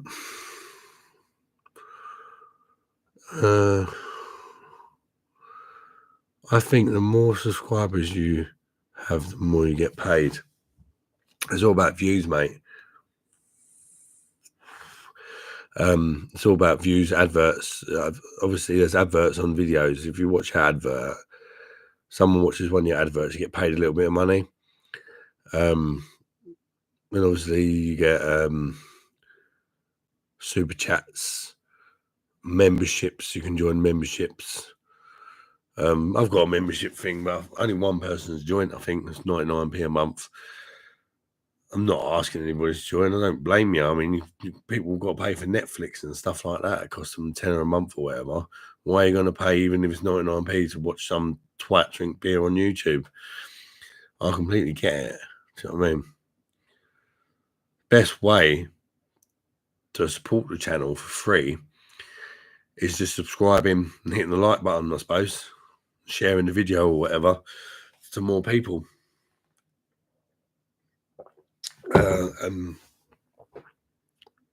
Advert wise, if there's an advert and it's like 10 minutes long, all you got to do is watch it for 30 seconds, and then I'll get like a couple of pennies for it. You don't have to watch the whole advert. If it's a short advert, you have to watch the whole advert. But if it's like a 10-minute advert or an hour advert, as long as you watch the first 30 seconds, I'll get like a couple of pennies. Fuck that. This channel is the best UK reviewer, along with bands, bikes, and booze, and all the beer. No idea. Thank you, mate. That's like put me in with them guys is a big compliment, mate. I must say, because especially bands, bike, and booze reviews. I'm a big fan of his channel. And was it all the beer? All the beer and all the beer, no idea. Yeah, didn't he stop recently? I didn't watch that much of his channel, but from the ones I did watch, it always seemed like a really nice, down to earth guy. Edward, what are we drinking then? At the minute, I'm drinking Winebacker and that. I've got one of each. I was drinking that I did a live review for. That is maybe a little bit tipsy, mate. 10.5% ABV, 500ml. So I'm going to try and sort of edit it down into a clip and get it up there as a review as well, possibly, if I can be asked, if we get the time. You know, the kids are lying on the weekend. It may or may not happen. It's definitely not a promise.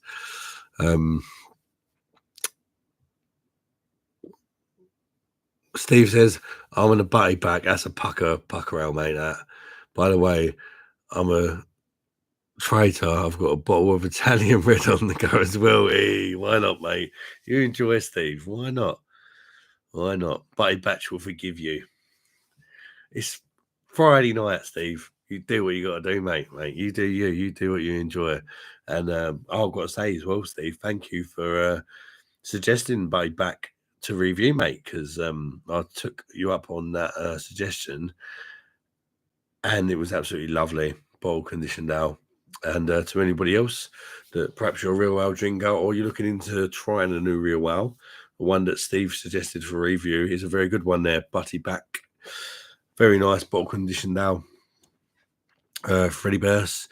In the Chinese, everyone has a bottle of Shanghai. Have you read that? Have reviewed that? Forgot. Yeah, I have. I have reviewed that. I actually had it in a Chinese restaurant. It tasted better than when I reviewed it. Quite liked it with me old Chinese. It did go well with the Chinese food.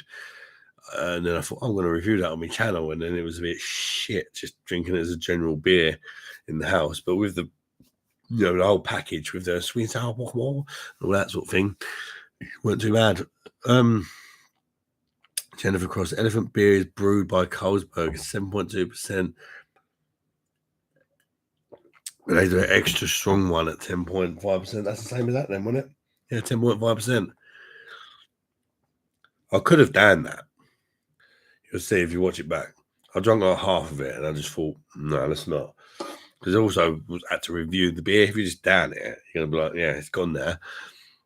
You don't have a chance to pick up the flavours, do you?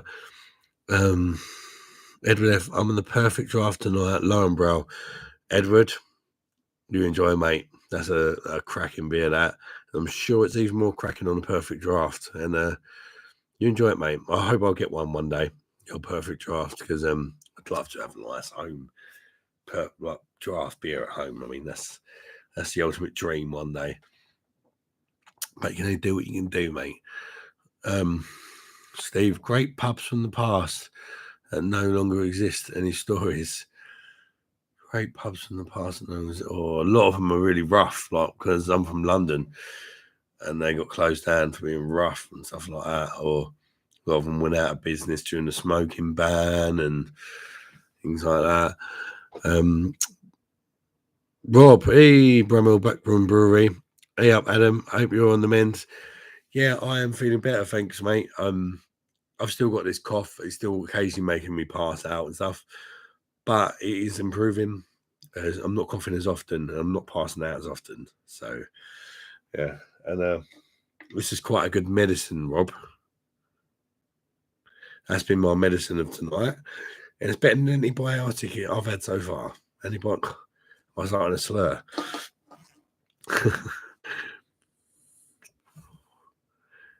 I use ad block. I'm a bad woman. That's a disgrace, Jennifer. You're taking a penny out of my pocket there. How am I possibly supposed to feed my kids using ad block? I'm only joking. You do what you got to do. I don't blame you. I probably would use an ad block if I knew how to use one as well. Just don't tell everyone, yeah? I'm only joking. What's that? The Gloucester Arms in Oxford, metal/punk music boozer. Not a bad real ale and great jukebox. Impossible to converse in the evenings too loud. No white rabbit, enough said. Hope Band's Bike and Booze comes back. He's a great geezer. Yeah, I do as well. He actually lives not too far away from me. I'd love to meet up with him one day. It would definitely make sense. But I've not really spoke to him as such.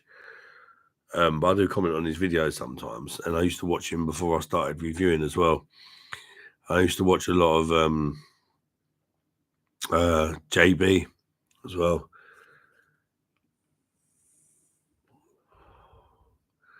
And of course, Real Ale Craft Beer. I used to watch some of his stuff. It took me a little while to warm to him though. But I don't mind him now.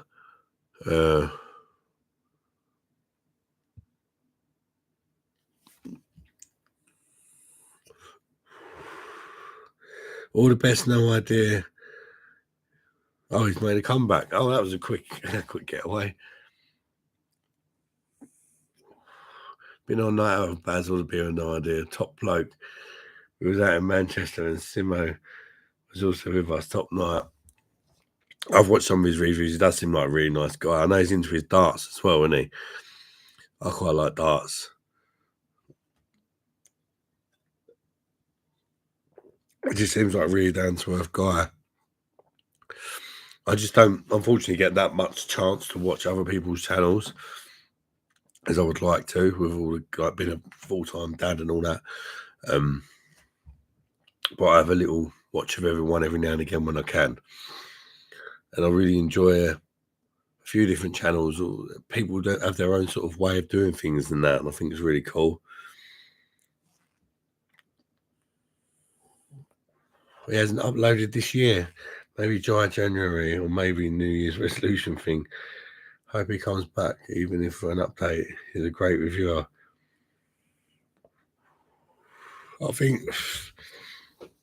Bands, Bike and Booze reviews is really good if you like a longer review and you really want to know the ins and outs of everything, because he's really knowledgeable, and what you don't know, he will look up and give you that knowledge of the brewery, anything that's happened to that brewery, any changes in the beer and that. And it's really good that he does that. He's very, very knowledgeable. I'm sure he's okay. It could just be taking a break. Sometimes you get that. You just need a break from YouTube and that. Like I say, it's not like it's not like you really make any money or anything off YouTube. He clearly just loves beer and does it for that.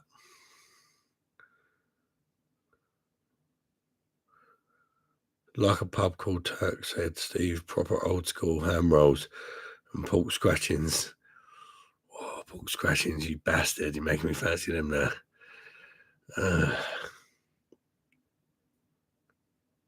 5 for a Foster's joke. I remember it being $3.20. Yeah, the price has gone so high, haven't they? I don't even go to the pub no more. I literally don't go to the pub no more unless it's a family gathering or like something like that, because it's just too expensive, especially doing the beer reviews and that. It's a hobby of mine that I enjoy, but it's not a cheap hobby. I'd rather just drink better beer indoors and review it than go to the pub.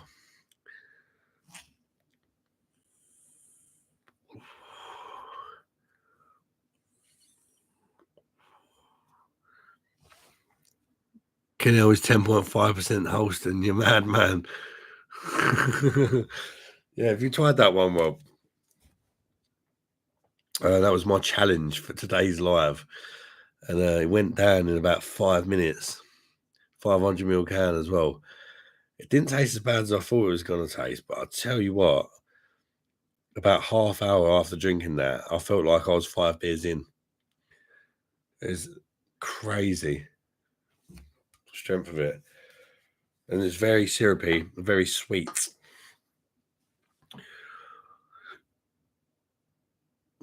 Mental bars, staff union, stoke, post crazy degree. Share the house with 3 other blokes, crazy times. Local corner shop sold Crest 10% ABV. Happy days. I remember that. Crest 10% ABV. Oh, yeah. Don't need many of them, mate, do you?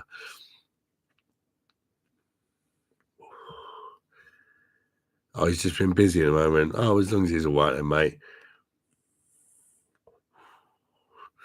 I know he had he went to a pub near me, the Dead Pigeon, and he tried a couple of beers in there, but they were like massively known for their burgers. I commented on this video and I was like, "Did you have a burger?" He's like, "No," but my mate said they were amazing. So maybe I could meet him in there one day. If he doesn't want to, if he comes back, so it happens. Nice, but he seems like a really down to earth guy, and he's just got that knowledge. And he's a Londoner like me, original Londoner like me.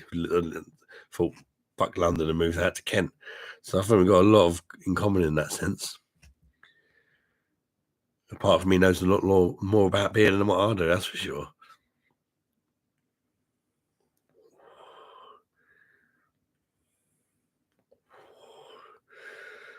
I've said some of the American channels, Greg's beer reviews is old school. Greg's beer reviews. Oh yeah, I know Greg. The first time I heard about Greg was when he done, I think it was about a year ago. He done the top 20 beer reviewers or something. Reviews or something. And my channel appeared on there and he like tagged me in it. And I was like, what the fuck, really? And I'd only been doing it for like 6 months. And I came in at like number 18th most watched beer reviewer in the world. It's probably even higher than that now, I don't know. But there's obviously not that many of us then, is there? Ronald, yeah. I know Ronald as well, he's a good guy. He's commented on a lot of my videos. I watch him a lot. He does lives as well, doesn't he? Said, of course, I've been to the pub and they used for outside in 2 pints of beer and a pack of crisps. Oh, you've been to that pub? What a dump. I thought he was going to say it's amazing. It's an incredible experience. You have to get Mr. Beer Monster. It's so fantastic. What a dump. Fair play. Steve, my old grandpa lived in Mopham in Kent. Used to visit him, stopped in a roadside pub near local warehouse, food, cheese. There was nothing else apart from crisps. Alastair Virgo no longer exists. It was there for 200 years. Wow, that's a shame, innit? Pubs disappeared that have got that sort of history. Hundreds of years of history. And a stupid thing like, oh, you can't smoke in the pub anymore. It kills off all these pubs. Why can't you just have non-smoking and smoking and non-smoking pubs? I reckon if you had smoking and non-smoking pubs, no one would have gone to the non-smoking pubs. It's funny how it works, isn't it? All them would have shut down. If they even had them to start with. I do apologise, but I had a little bit of wind.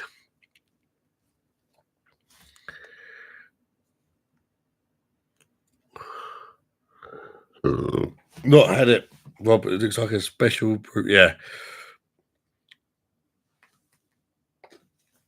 It's like a special brew type of beer. In fact, it makes special brew taste like a shandy, mate. 10.5. Special brew 7.5, isn't it?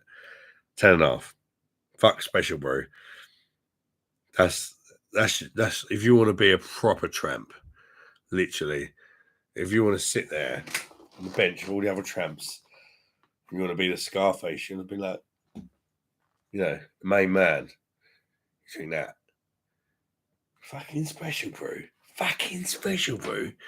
It's fucking 7.5%, mate. Fuck off. Put some air sanitizer in it.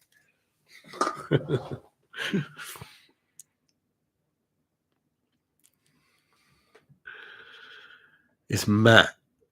Is that the vape giving you a bad chest? It's Matt. I've tried to rule out the possibility that it could be a vape. And to be honest, it could be. I'm still using it, but I'm not taking it. I used to take it down into my lungs like a cigarette and blow it back out. I've just been like right in the mouth and back out. I'm not actually taking it down. I'm just trying to absorb the nicotine through me sort of saliva glands in the mouth. I'm not taking it down to the lungs, and I've noticed it has seemed to stop me coughing as much. So I wouldn't say the vapes caused it, but I would certainly say that vaping, when you keep coughing and passing out, is probably not a sensible thing to do, is it? So yeah, I'm just sort of like straight back out, not taking it down. It's still getting some of that nicotine.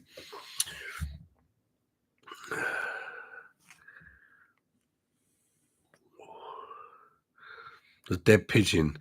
Funny name for a pub. Sounds good. The burgers and the Dead Pigeon around here are absolutely amazing. It's more of like a craft beer pub / they do banging burgers, like At This World burgers.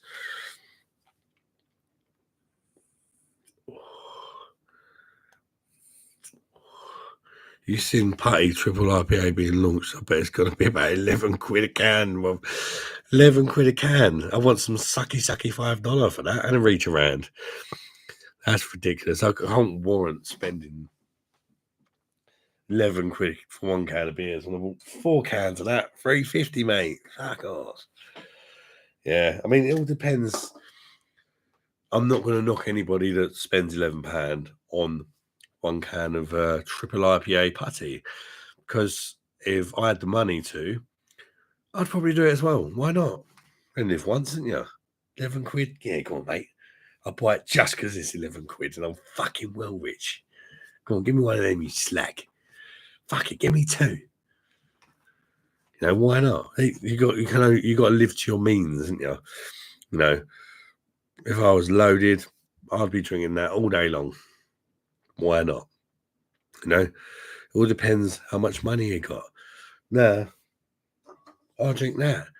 If I've had a particularly good week, I'll drink that. It's a little bit more pricey and a bit nicer. Have you got that extra few pennies? If I've got more pennies over that, I'll go and buy some proper name German beers. You know, if I've got more pennies after that, who knows? Might even go on holiday.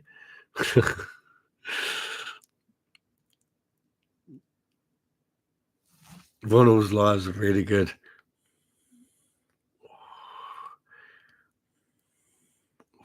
Yeah, I'll comment on them sometimes, mate. And he's always like, when I say hello to him, he's like, it's Beer Monster Clock. And nobody's got any idea what he's talking about apart from him. Because all the American guys are just looking at him like, what the fuck, Ronald? Are you ill?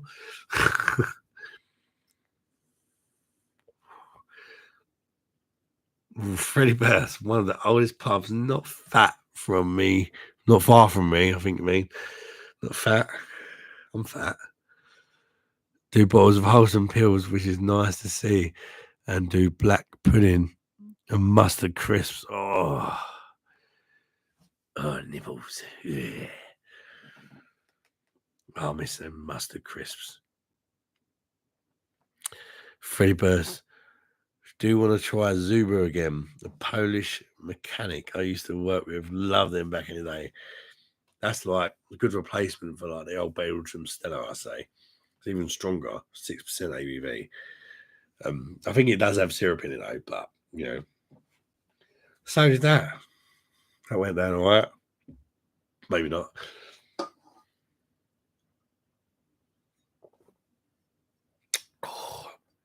Yeah, the Asda pills now.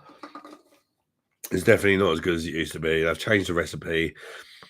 If you don't know, it's earlier, but it used to be 5%. I made it 4.6, and that tastes really metallic. And it has that kind of typical UK brewed, astringent, kind of horrible bitterness on the end. Whereas before, I suppose it did have that, but it also had a bite which kind of overpowered it a little bit. Now it's just a bit, not sure I'd buy it again. But it's only £3.33 for 4 500ml cans.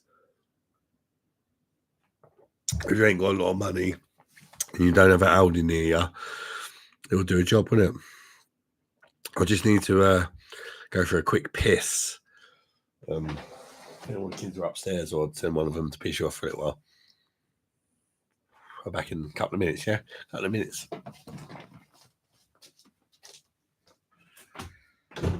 Oh.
Go back to the Steinhauser.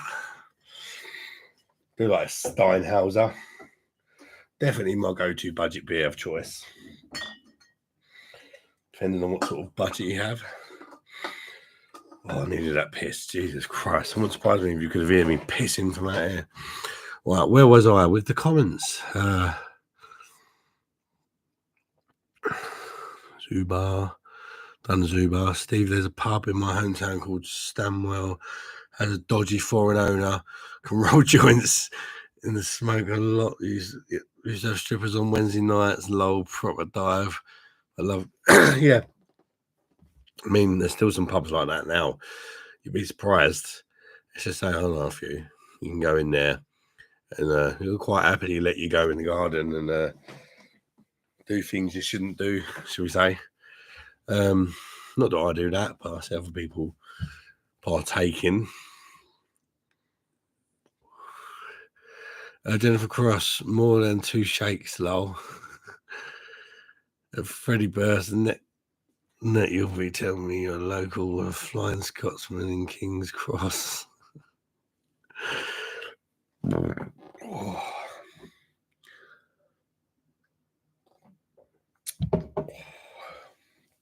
Right, let's get a Steinhauser open.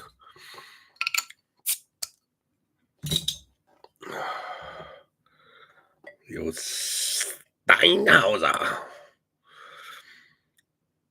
Definitely highly recommend this beer.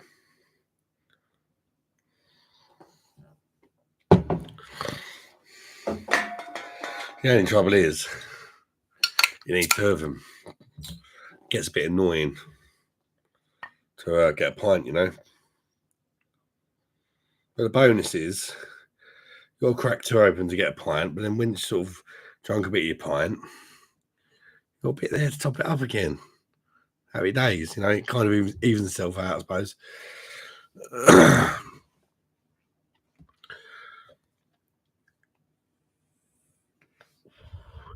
Marco, I've been in pubs where landlords let people put miniatures in their own drinks. I don't mind, but just told the punters not to take the piss. Ask people to do it in every other drink.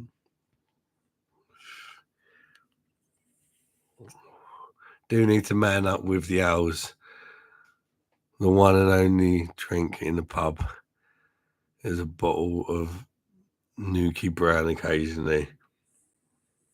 I mean, you need to man up with the owls, or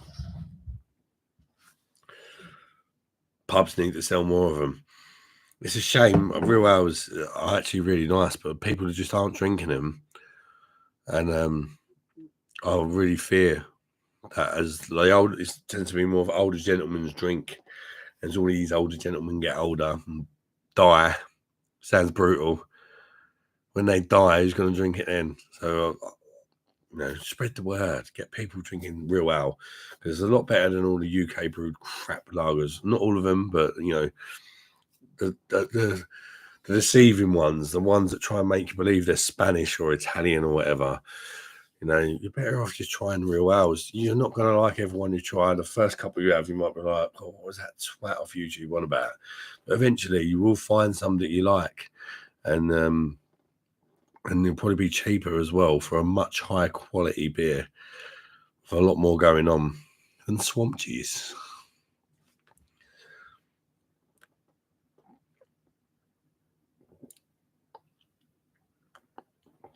I need to man up. Try them values. Drink Star in your local. Star's a good beer though, right? At Freddie Burst, sorry, I didn't know you were gay. I'm a big Geordie girl. Would touch that southern shit. It tastes completely different these days. Yeah, it's another one of the beers that's been messed about with, isn't it? Unfortunately, it's a common theme.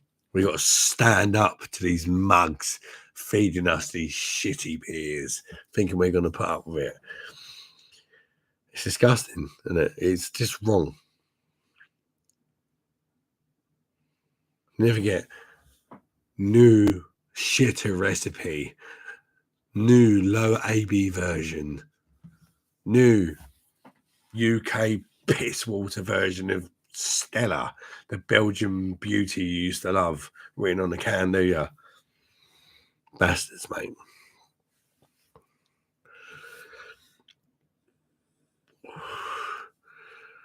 Well, if you like Newcastle brown ales, the stuff you get nowadays, mate, you're probably quite partial to an ale, so try some nice ones, because it's a bag of shit compared to a lot of them out there. Doesn't taste like dog anymore. Pot of dog, no, it's not what it used to be. Definitely getting no bark out of a Newcastle brown ale anymore. I'm not gay, Jennifer. Did you say you're gay? Oh, gay or not gay? Or not gay, in your case? No odds to me, mate.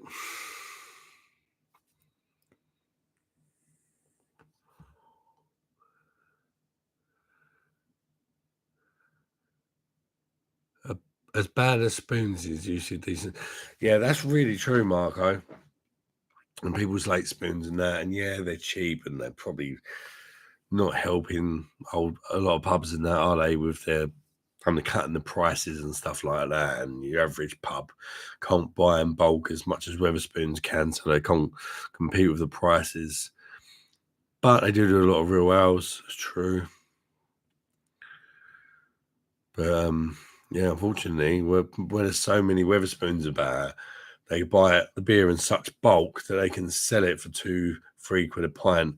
Whereas a normal sort of small pub, one little fellow who's got all his business, which is pub with his family living upstairs or whatever, they're not buying 1,000 kegs of a beer, they're just buying 1 or 2, so they can't afford to compete with the prices, which is a shame.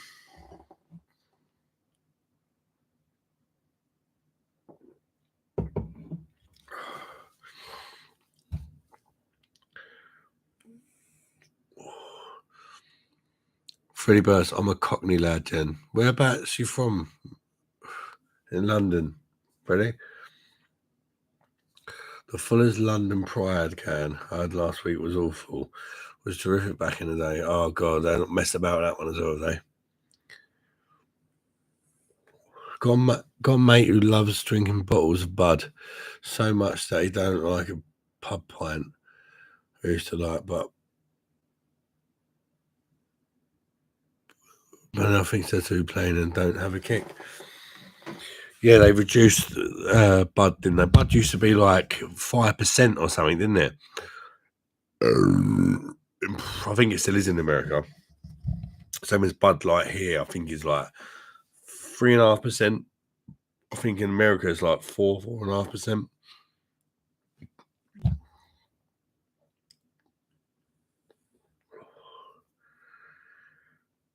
I'm definitely feeling that Holsten there.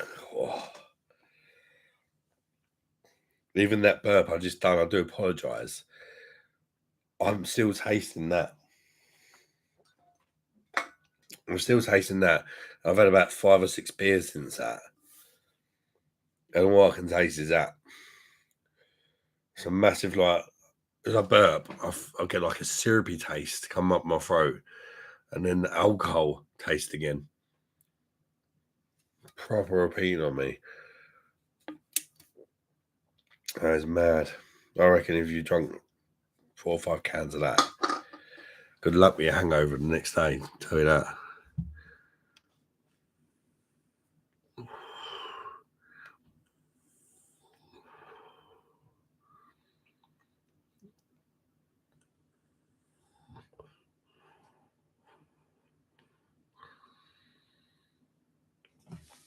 Oh, you're locked down, Steve. Yeah, be good to get friendly with your local pub. You got to love a lock-in. Yeah. Get rid of all the sort of people who don't normally drink there, don't they? And then all the locals get locked in until God knows what time. That's a good old-fashioned thing that I hope never changes, but probably will do. You know, I have to be careful. There's stuff I'd really want to talk about on the channel, but I just can't, unfortunately, because YouTube has got really strict rules now. I think the last 3 lives I've done have all been demonetized through talking about like stay at home, teaching NHS. You know what I'm on about? Just being a bit. Don't talk about that sort of stuff. Or it might be the kids. I'm not sure. I need to figure out what it is because the kids would love to come and say hello more. I don't want to get banned.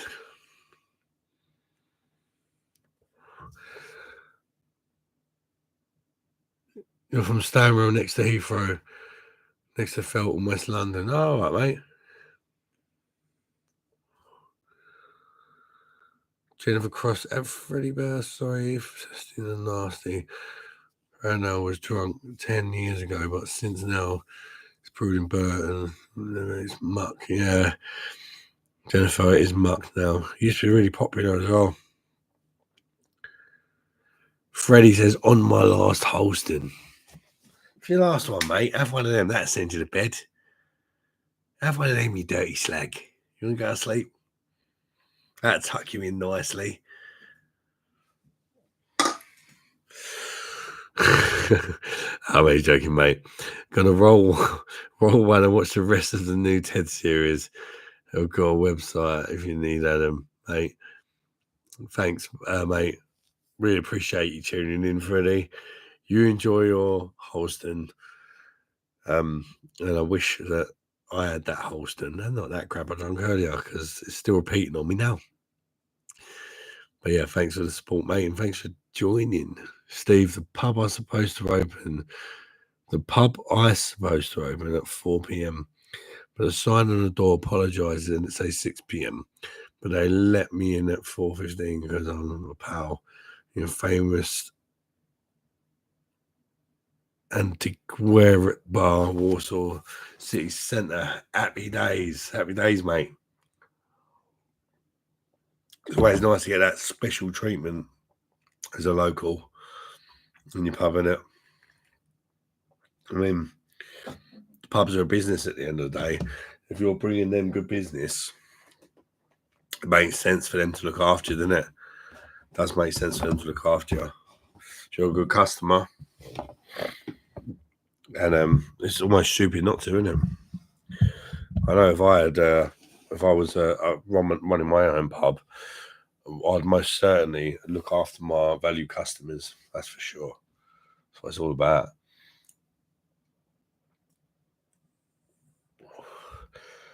Marco says, can only still buy 5% bud here. Says it's brewed in the UK, but there's a lot of Greek and Hebrew writing on it. Maybe it's a can that's originally destined for export. Maybe, mate. I'm sure it tastes better than the normal bud shit you go over here. I really hate these companies that do this shit to us. Like, they're just mugging us right off, seriously. I need to think of some more videos, scumbag videos, because something I'm really passionate about, and I hate it. I just hate being mugged off more than anything. I hate being mugged off. And I'm sure you guys are the same. It's just nothing. It's the whole slyness of it. The whole, like, oh yeah, we'll change. Like I say, you never get new lower ABV shitter version written on the front of your can, do you? Never. No. It's only new recipe if it's for the better, isn't it? It's never new shit recipe. Same as this on the back of the can, or bottle, or whatever it may be. Brewed using the finest malts and hops and all that. Whatever, mate. They'll say the same, don't they?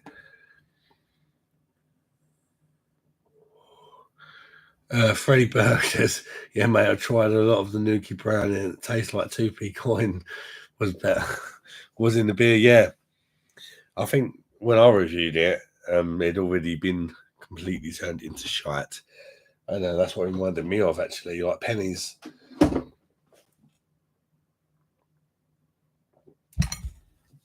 You might as well just pick up your money box and just chuck it all in your mouth, leave a little bit of room, chuck a shot of vodka in there, and spit it all back out of the money box. Maybe a bit over the top, slightly. Bramhall Backroom Brewery, aka Rob, aka a legend brewer, home brewer. If you guys don't know him, he's got a YouTube channel, and you should absolutely check it out if you're into your home brews, because he really knows what he's talking about, that guy. And I'd love to try some home brewing one day, and when I do, I'll certainly be asking my mate Rob for some advice, because he really knows what he's talking about. Freddie, any beer you prefer? I'll try and give a few examples of ours to try and bottles from the supermarket. Yeah, he's your guy, mate. If you want some advice about what ales and that to try, he's like a very good home brewer that probably should and could have his own little business and make money off it, but he just likes doing it as like a hobby kind of thing. Jennifer Cross at Bramwell Backroom Brewery, play Russian roulette, buy 10 random beers and drink them however much. Hey, Russian roulette, buy 10. You animal. Didn't you say you was like the same age as my mum, Jennifer?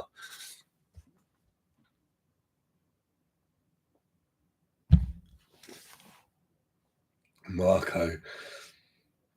Yes, I do a beer run series. Yeah, do a beer run series, yeah.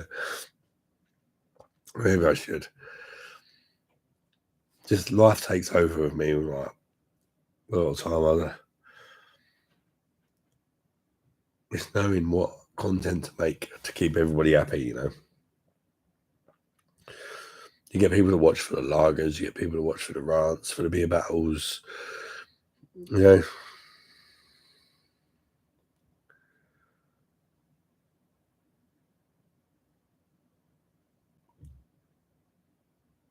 Free bursts.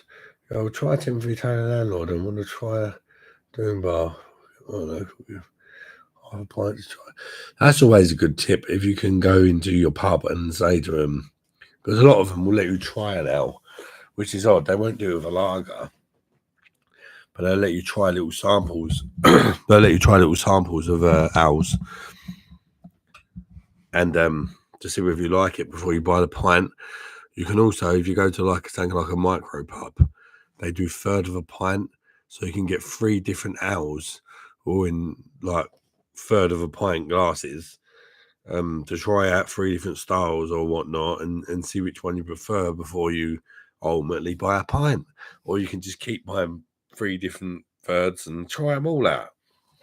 That's what I do. I love doing that. But I normally just try them all out, but a pint anyway. Timothy Taylor's always a good go-to. I wouldn't recommend doing Barlow personally. Whenever I read brewed on the license, just put the can down. Yeah, there are exceptions, but generally that's a good rule to go by, Marco.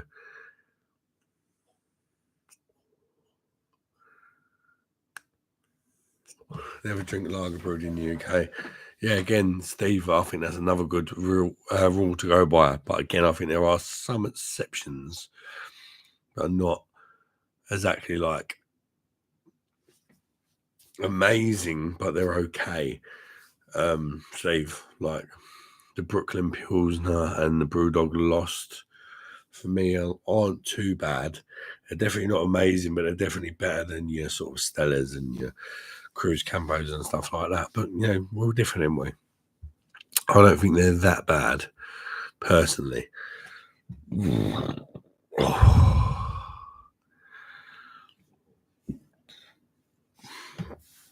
That is repeating on me big time. So syrupy, that burp.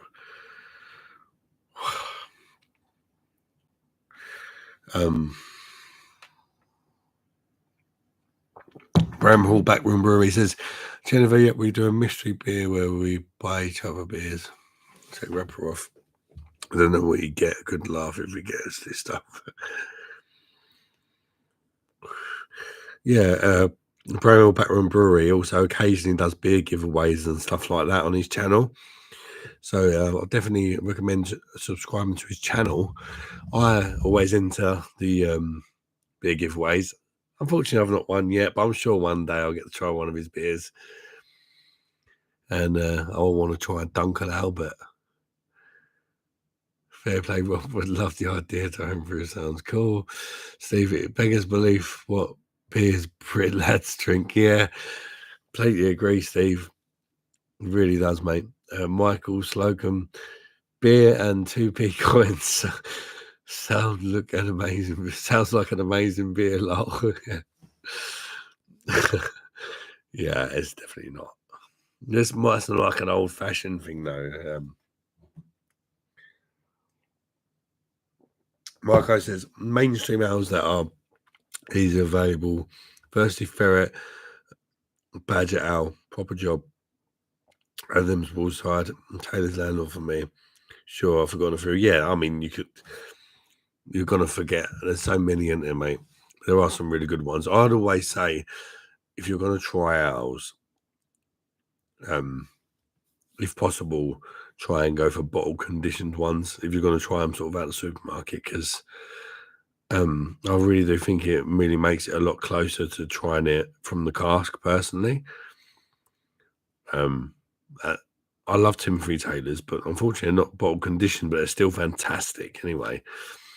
But as a general sort of rule for someone who's not sure, I would say look at for bottle conditioned. If you see bottle conditioned, jump all over it, because it's probably going to be at least half decent. And in fact, in most cases, it's going to be very nice. I still keep looking at my nose thinking I've got a staple in it. So I'm just going that way, innit? I'm going that way because for some reason the camera's like the opposite side. To me, when I feel that way, I'm feeling that way. Oh, I'm talking bollocks now, aren't I?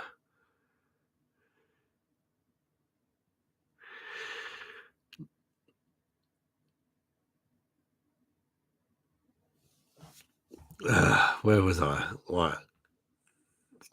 Sorry if I've missed anyone's comments, by the way. Just if I've missed your comment, just write it down again, because that mad Holsten thing is kicking in a little bit. The mainstream LCD available. I've read that one already. But for every 9 bad ones, you find a gem. Yeah. Freddie Burst, see you reviewed the cider the other day. You should try a can of Scrumpy Jack. Got a pal who's quite posh. I'll have a swig for you, mate.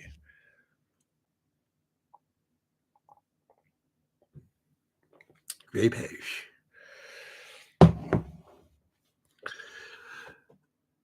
Got a mate who's quite posh but loves a can of Scrumpy Jack, which shocks people. Girl, can of Scrumpy. I used to drink that sometimes. I think it's about 6%, isn't it? Scrumpy Jack. I used to like cider a lot more than what I do now, but I'm getting back into it again. It's funny how sort of things change around. I went right off cider for a little while, started getting back into it. It's funny. Your taste buds change over the time, and sometimes I think you can have too much of something and then you need a change, and then you sort of sometimes revert back to things of old that you used to have, or you try something completely different, or you get into something that you used to hate. It's mad. It's a funny old world, and that's what makes beer such a beautiful thing, isn't it? We've all got different opinions of different beers. It's so fun, I think, just to talk and chat to other people that like beer. You know, you get the people that like your macro shit. You get people that like your really posh beer that's like, fuck off, you mug. £11 a can, fuck off. Then you get sort of the ones in between, a little dabble of supermarket craft beers, and you get the sort of like the, you know, we're all different, and that's what makes beer beautiful. And you know, slagging each other off, having a bit of a laugh, but giving each other advice and that at the same time. I'll probably sit in the more sort of, I like to try and find a nice cheap sort of beer, you know, more of a budget sort of guy, because I've splurted out so many kids. I can't afford to be like, here, I'm drinking my £11 can of putty. You dirty slag, look at the little finger. You can't really be like that when you splurted out 5 kids. You know what I mean? Could be a bit selfish, wouldn't it? Be a bit unfatherly. Yeah, sorry, kids, you're on Tesco value cornflakes next week, because I just drank a beer that costs 11 quid. Fuck the lot of ya. You just can't do it, can you? You cannot do it. It's not fair. It's not fair. I drink a lot, but at least I drink cheap beer. So you got to do if you are a beer monster and you're a family man at the same time. Right, let's catch up with some comments. Whoa, they're going to be mad. What's going on? Where was I? Enjoy the taste of what you drink and you will be happy drunk. Yeah, that's very true. True words from a wise man. Freebirds.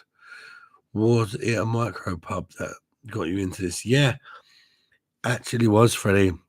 Got me into reviewing beers. And also I noticed, I used to love Stella, and I actually noticed as a sort of everyday sort of random drinker before I did my beer reviews and that, this don't taste the shit same as it used to. I thought I had COVID, because I got some Stella when they first changed it to 4.6%, and I was like, I've got COVID, this don't taste like nothing.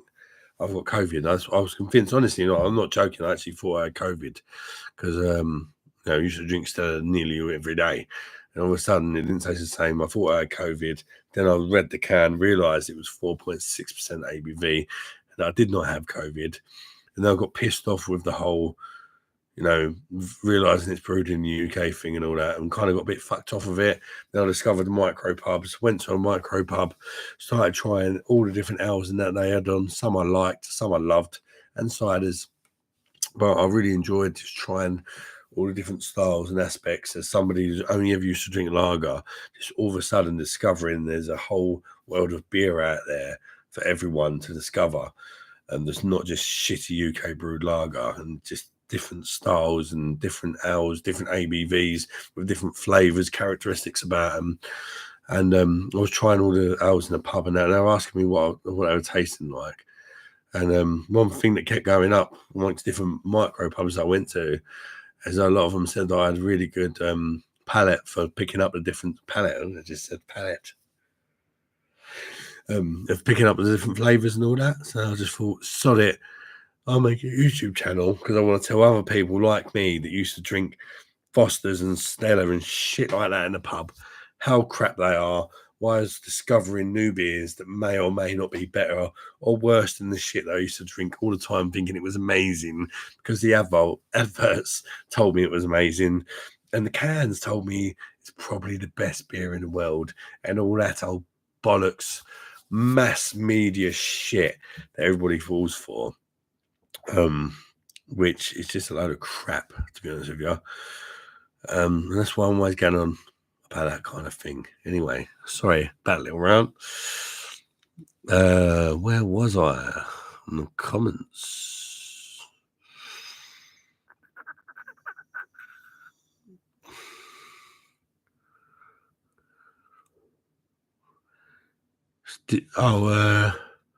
Had a golden acorn IPA at Spoon. Just the.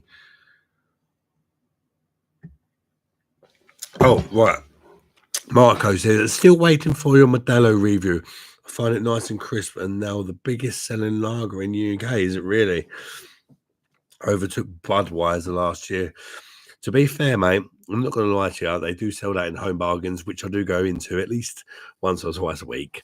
But I only do it in a 4-pack, so I'm a bit like, I will pick it up just for you, though, mate. Just for you, yeah? Because you're special. One day, when I've got not much on, but I don't like picking up 4 bottles of something, really. Prefer just reviewing the one because I think I won't like it, but I might do. It might surprise me, and I hope it does surprise me. I mean, it's the most popular beer in the United States. It's probably shit, but then the most popular beer in the UK, I think, is Carling, isn't it? It's definitely shit. So it's kind of like, no, that's where I'm at. Do I really want to buy 4 bottles of something that I think is going to be shit? I hope it isn't shit. I'm sure it's better than what Bud Light used to be, or Budweiser, or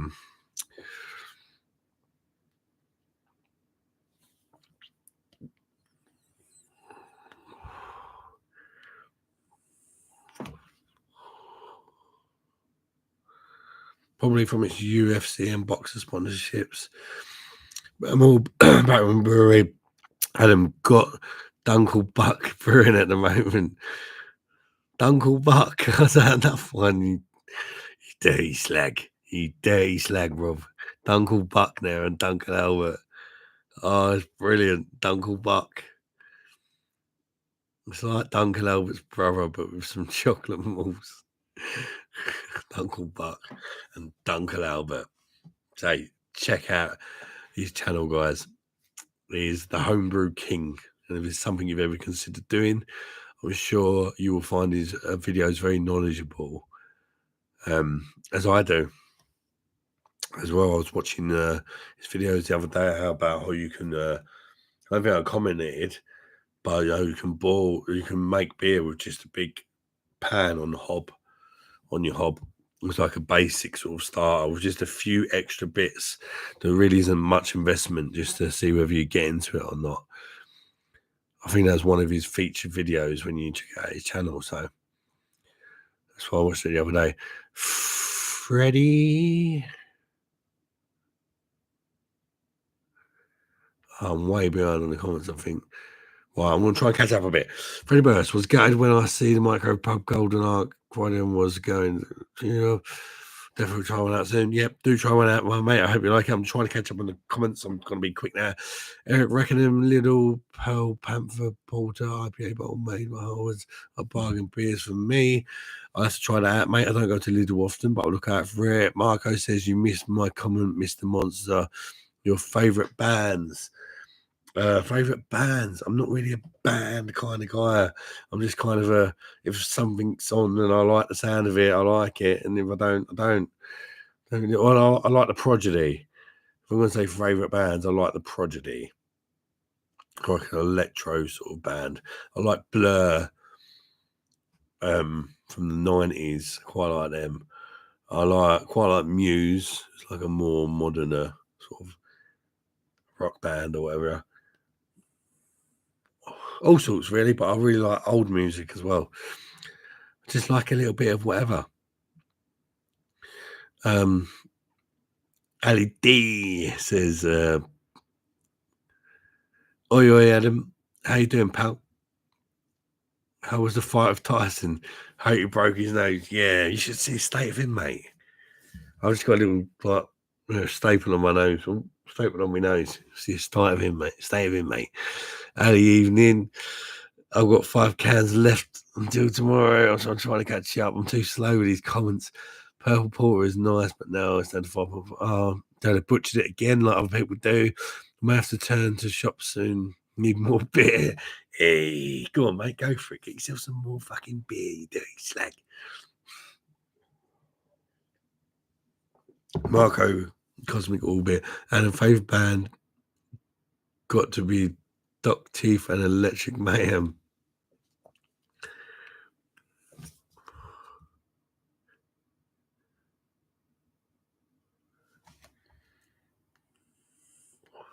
It's funny, I drink cider from 12 years. About halfway through 2023, I started really loving drinking beer. It's like a black man. A black man, once you go black, you don't go back. Oh, isn't that a bit racialist? I'm sure if there's any black people watching, they'll take it in good heart, as I did. Nothing with a bit of banter. People need to line up a bit. It's a bit of fun, isn't it? Fly to the Missouri Airport in Poland. Beautiful city. Drink and eat. Shizna.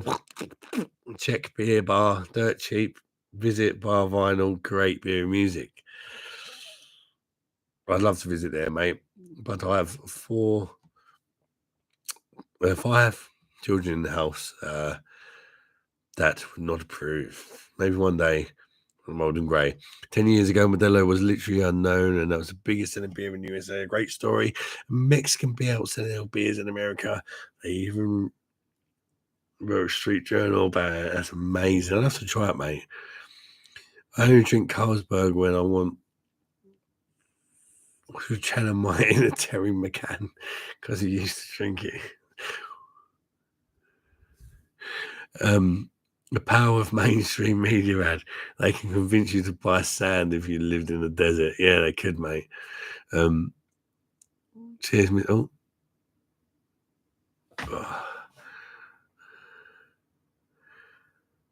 Marco says, cheers, monster. I look forward to the Modelo review. Just grab one from the back to avoid a skunk. Oh, yeah. Yeah, I will do, mate. Marco, albeit what? But in Bud Light, yeah. Of the transgenders.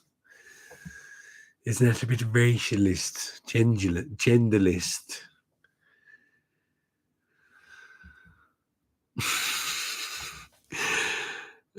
We have to check your Superbot review. They do that with a few other Portuguese bottles in the fridge. Check it out. I'm trying to catch up. Lol, LED.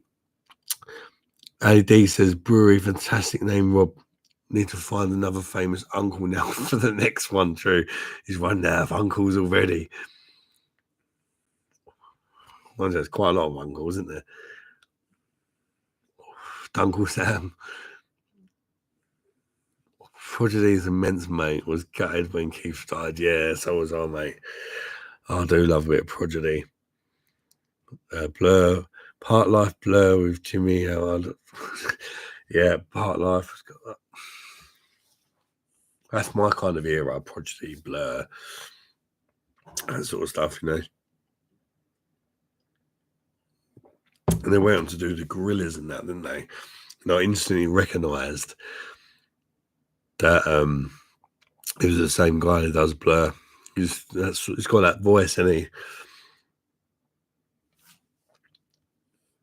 Oasis was one of the first albums I brought as well. Their first album. That's my era. But it wasn't on CD. It was on the old cassette, video cassette.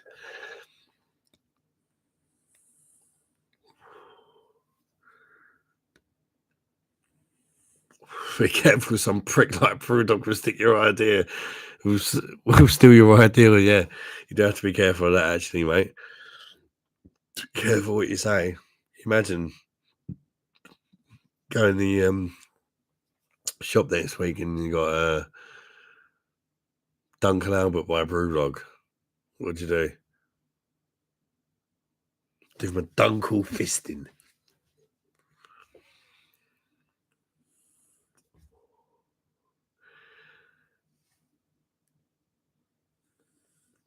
Steve, take your kids to Oslitin. There's a castle that stages battle enchantments. Freddie says, tried a bottle of FS for the first time in the pub the other day. Was shocked. They said it was the strongest bottle beer, 5%. And it said on the bottle 100% malt. Yeah, so you get the FS draft, which is 100% malt. And then I believe you also get the FS Pilsner, which has some hops and stuff in it. Steve says a bit racialist. Yeah, you have to be careful not to be racialist these days, isn't you? Especially when everybody could or could not have a different organ than you think, or be from places you may not understand, let's just say. Don't want to go into racialist stuff, but I just wish that everybody could just take the piss out of each other, you know, without getting so offended. Like they do now. Like, I've got quite a bit of a look at my nose. It looks like a bit of a beak. Call me Beaky. You know? If you've got a fat belly, I'll call you fat belly bastard. There's no reason people have to get so offended, is there? You know?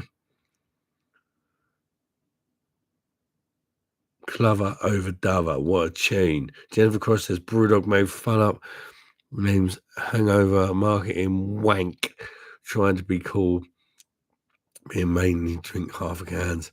ADD says my first album was cassette of Michael Jackson. Dangerous. I think my first album wasn't actually an album. It was like a compilation. Greatest hits of 94 or some hit like that. Or even racist.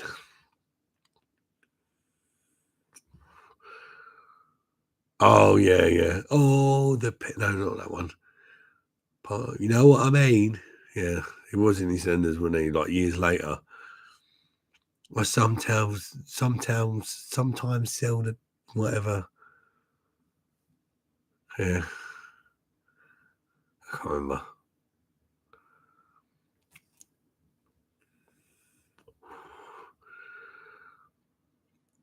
My first album that I got was Slippery When Wet, showing my age. You old bastard, Jennifer. I shouldn't say that about a lady, should I? No, you're joking. You know we love you, really. Brixton Lager would be a good review.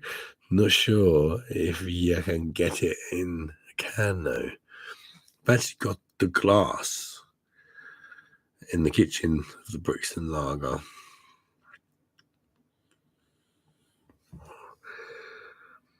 I had Bon Jovi New Jersey on the CD. Bon Jovi. People are offended by anything these days, mate. You can't say anything without a fecker being offended. Yeah, I know. YouTube don't like it either. I think my last three lives have been demonetized. And I don't know why.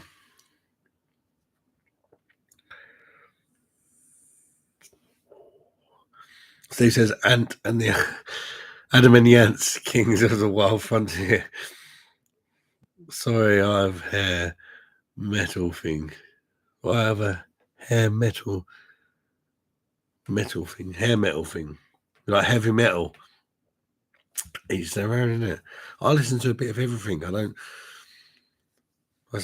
Prodigy and stuff like that, but I like some drum and bass, and I like even some of the more up-to-date stuff. Most of it is absolutely painful to listen to, but every now and again, even some of the more sort of like poppy sort of stuff, I don't mind some of it. Some people just really pee me off, like Ed Sheeran and Beyonce and that. You hear them so much on the radio. It's like they come on the radio. It's like, fuck off. Next station. Fuck off. Can't be dealing with it. Beyonce especially. She's great to me. And Ed Sheeran. I mean, they're both probably two of the UK's... Beyonce. Is she even from the UK? I don't know. But you know what I mean? Recognisable sort of artist. But it's just like so overplayed. As soon as I hear their voice, it's just like, get the fuck off the radio, please. I need to try McCollen's lager soon. My granddad loves it. My dad hates it. I need to try it for myself. Yeah, that's one I need to pick up as well. Not sure if it was you mentioned about it last week. I will get around to it one day if it was.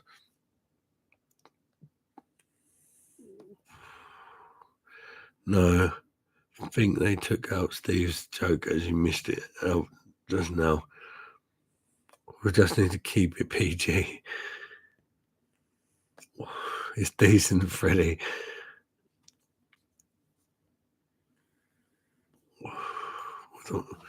Yeah, I mean, are you serious? Fucking hell, I did that.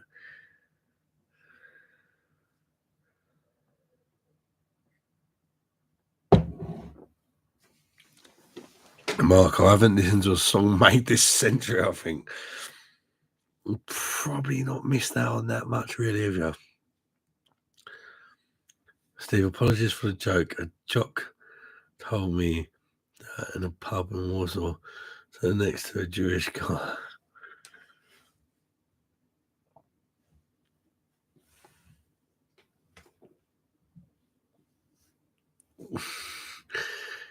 Freddie Bursch, you need to try a pint of heavy, as the jocks call it, McCowan's export and draft.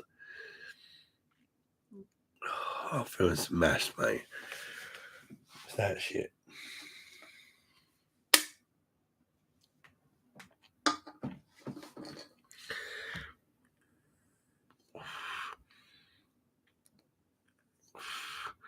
AD told me they won something, can't write it. Funny enough, whenever I review a Brewdog beer, I lose subscribers. Just for telling people they're shit. Or any sort of popular beer, like, you know, the people think is good that's actually shit. You do sometimes lose subscribers, but you also sometimes gain subscribers from the people who realise how shit it actually is. But I don't really care. I just do what I do, and if I get subscribers, I get them. If I don't, I don't really care.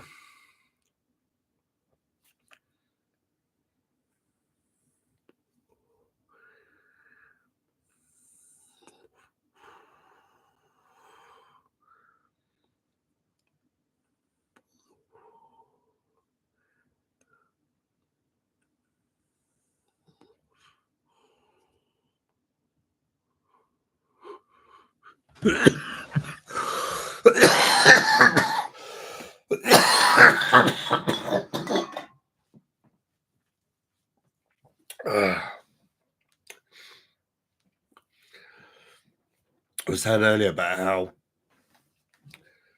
I haven't been taking the GC down. I've just been sort of breathing it into my mouth and right back out. It's making me feel better. That time I forgot.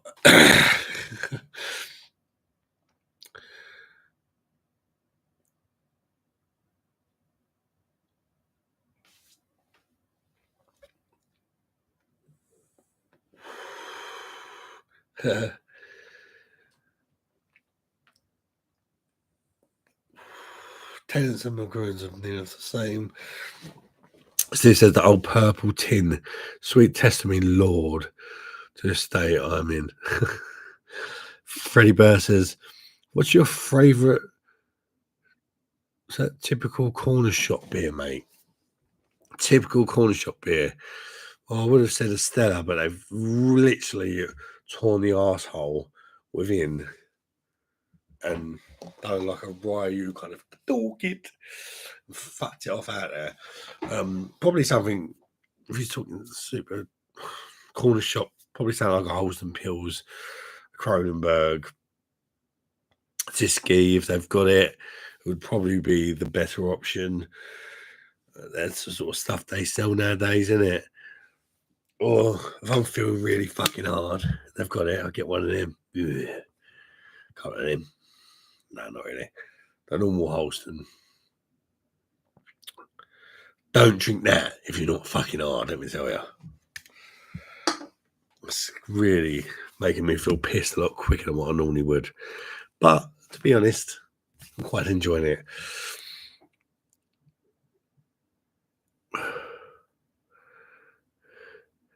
Yeah, some people think I'm going to get annoyed, like, oh, I'm unsubscribing because you said that Brewdog is bad.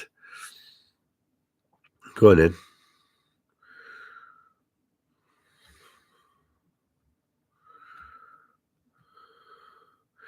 I was just going to ask you if your cough is getting any better. It's getting less often, and it's not making me pass out as often, but it's still there. It's still an ongoing thing. And on Monday, I've got an appointment at the respiratory clinic that the hospital referred me to try and find out what exactly is going on and why when I'm coughing, it's sometimes making me pass out. But it's definitely happening less often than what it was, which is a good sign.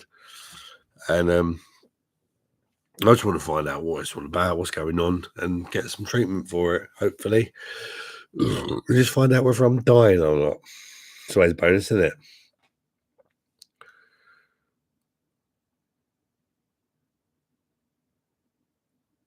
Marco says, I think in Banks said once that he likes a dram of bells dropped into a Jude Chairs IPA. He said that it was Ribus would drink. What? Oh, I think I'm getting too pissed for these comments. Steve, worst nights, the Warshaw drunk tank cost me 70 quid. Well, that was a good night, mate. Freddie Burst never tried Tiski. We'll have to try. Tiski's not a bad one, mate, when you consider how most of our lagers are. Seen that Weatherspoons in London's have all hiking their prices left over 7 quid, but left. Guinness £6.88. Guinness £6.88. I could easily smash at least 10 pints of that. And that's, you're talking 70 quid. No wonder I don't go to the pub no more.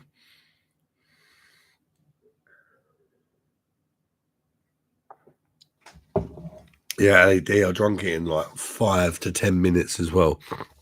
I did a review of it live, but I'd done it in a sense whereas I was pretending I wasn't live because I'm going to cut it out of the live tomorrow and upload it as a video, hopefully tomorrow anyway. So you can either watch the live on replay and watch it back, or you can wait for me to cut it out and put it up as a separate video, just to be a bit of a cheapskate and get an extra video out there. It was suggested to me by my son, why not do a live beer review on your live? You can cut it out, put it up as a separate thing. Kind of makes sense, don't it? I need a piss. 10% on one, yeah. Look how hairy my nipples have got. What's that? fact. Don't know. Yeah, hair's growing back on my head, but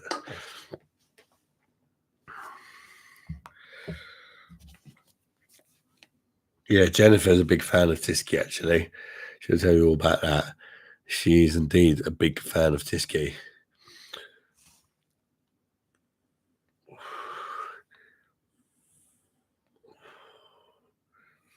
£10 a pint, can you imagine that? I remember like when I used to smoke, it was like, as soon as they get the fucking £5 back, mate, I ain't fucking smoking anymore. Fuck that, I'm not a mug. Paying £5 for a box of fucking 20 fags. Now they're like 20, over a tenner, aren't they? World's gone mad, isn't it?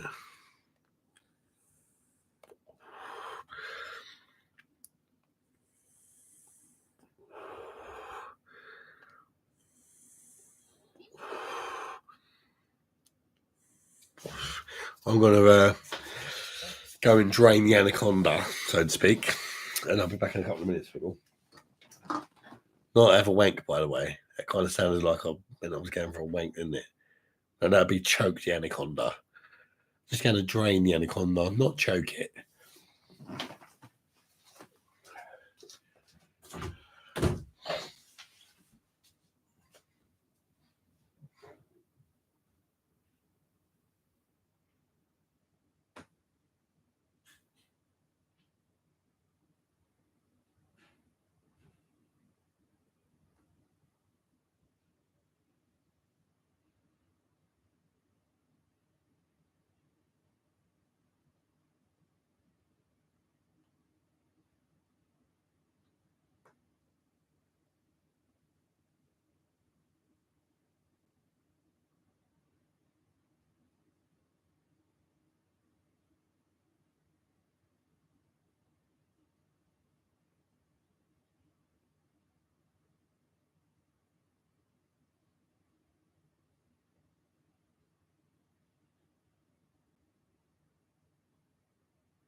Hey,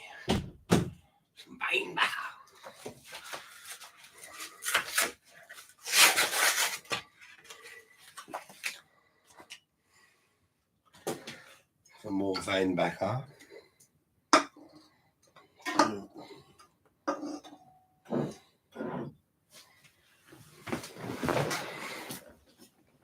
I wonder why I'm feeling it a little bit. I have had 8 beers, and one of them was 10.5%. Well, for a second there, I forgot about my little damaged nose. Yeah. And I thought I had a really sexy nose piercing.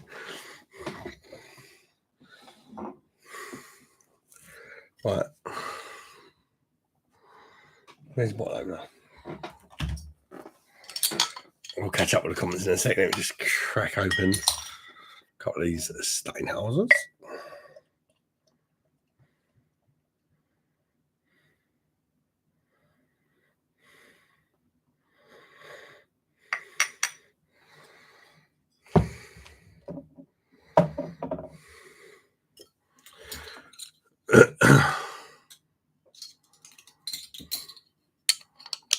Used to go to the pub, 8 pints in the pub on a Friday night, 15 pints on a Saturday. Wee. It's too bloody expensive now, mate. It's to re-mortgage your fucking ass to do that.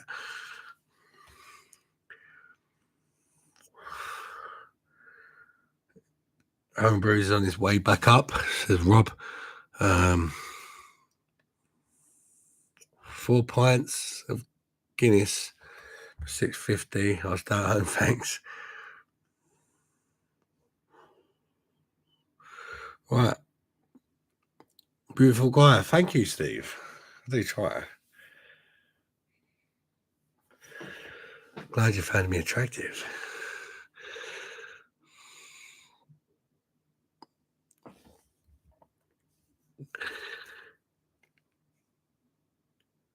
Anaconda, fuck me a bit cocky.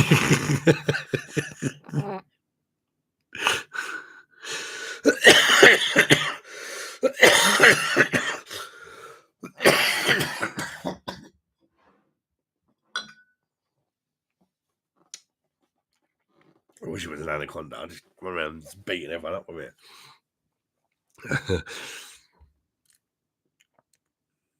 Hope he flushes, else the missus will be pissed. Oh, don't. Over here, down here.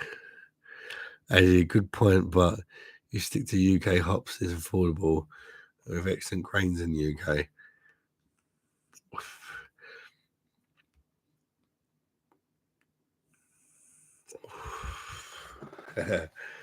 HD, damn, the Scousers will have to steal and sell much more wheels on their prices. Marco says, I want to home brew, but it looks intimidating. Yeah, to be fair with you, Marco, that's kind of where I'm at.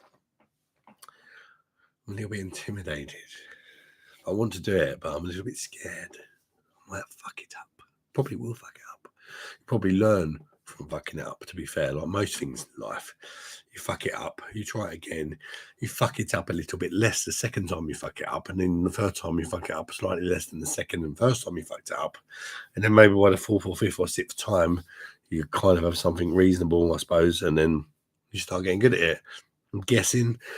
But it's whether you want to go for all the fuck uppery, whether you're willing and you have the time and that to go through it, I suppose.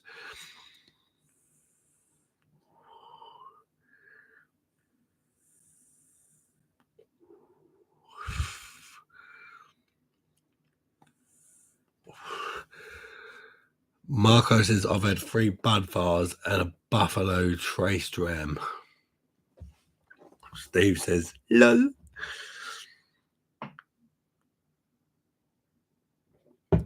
Bremel Backroom Brewery, go on, you guys. Kick off. I'll commentate.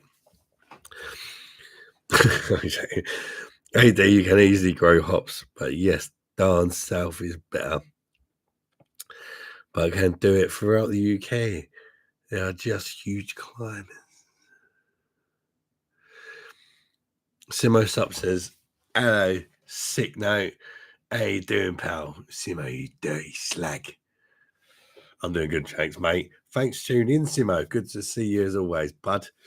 I've just I'm feeling a little bit pissed, if I'm honest, because I've done a live review of that. I downed it in about 5 to 10 minutes. Can't really remember, to be honest. But it's Holsten, but not the sort of Holsten we all know and love.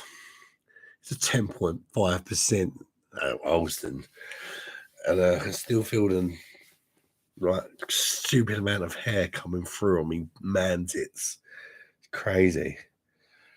I think I start going topless on these reviews.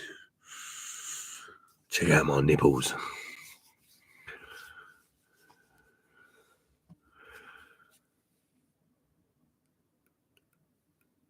Steady up, mate.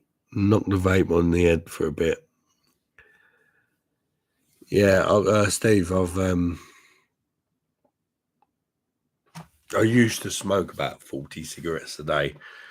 So the vaping is obviously better than smoking the cigarettes. That was about 15 years ago, to be fair. But since I've had this cough, I've noticed this is definitely making it a lot worse. So what I'm doing now is I'm just doing the whole, I'm using it like a cigar. I'm breathing it in my mouth, but I'm not taking it down to my lungs. I'm just blowing it back out, and it's actually helped a hell of a lot. So vape's definitely not good for you. I'm just sort of whereas before I would take it down and let it absorb within my lungs. Now I'm just I'm just addicted to the nicotine. Just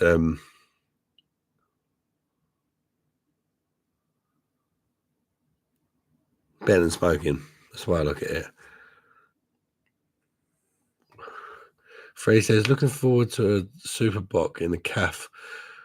We'll double check your review, mate. Yeah, the Super Bock I'll probably reviewed, mate. It was probably a UK brewed version. So if you're on about a calf in Portugal, you're probably going to get the real stuff, like, mate. And it's probably going to be a lot better than the stuff I tried. Because a lot of the beers over here are like fake versions of the brewed under license and the counterparts that you guys have. I'm talking crap enough.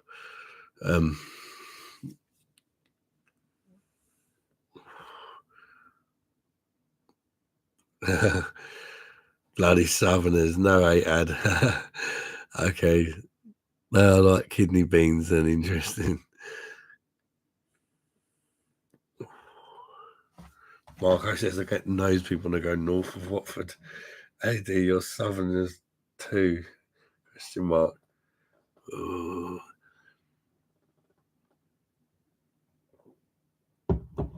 Mid Wales. Steve, take it easy, mate. Yeah, I'm fine, mate. Don't worry, I'm fine. I'm just enjoying myself.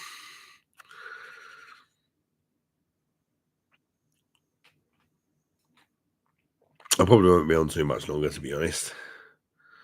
But I'm okay right now.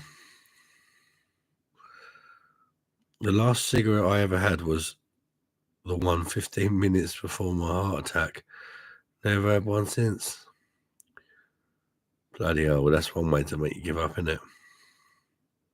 Fair play to you, mate, though, for knocking it on your head, because a lot of people, even after something as traumatic as that, still can't give it up, can they?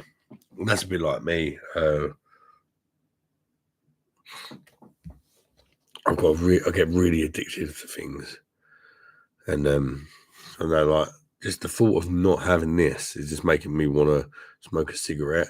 That's why I'm just not inhaling it in my lungs, because I think you don't need to inhale the vape in your lungs anyway. I think your saliva glands soak up the nicotine.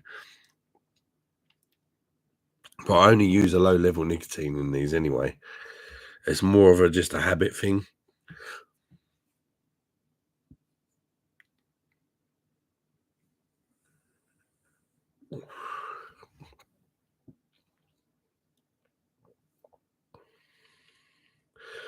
Jennifer Cross says, Ali D, they do not teach geography at schools.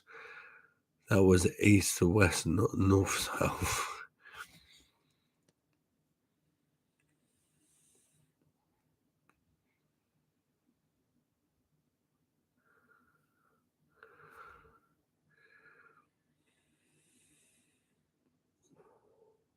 Steve went to the smoking lounge at Frankfurt Airport to have a vape.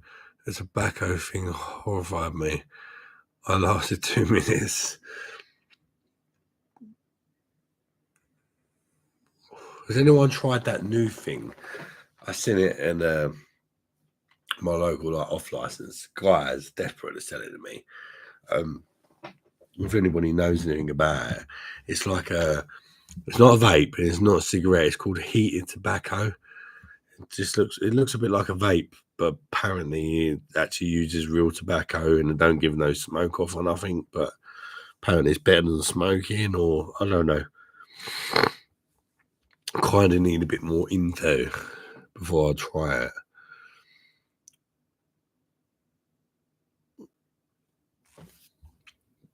AD Jennifer Cross, no, they teach you about depths and widths of rivers.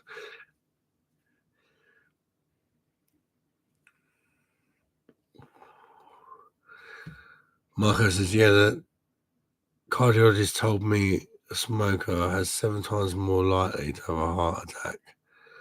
I was very lucky. I had it when the Queen was lying in state and there was no traffic in the roads. Wow. Andy lol. Steve says Spanish macro beers, the Estrella Galicia is the best now.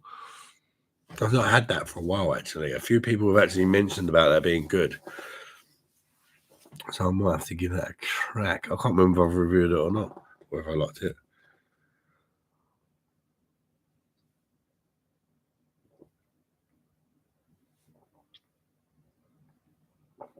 Fair play, Marco, mate. That must have been scary shit. I don't even like talking about stuff like that much because my anxiety.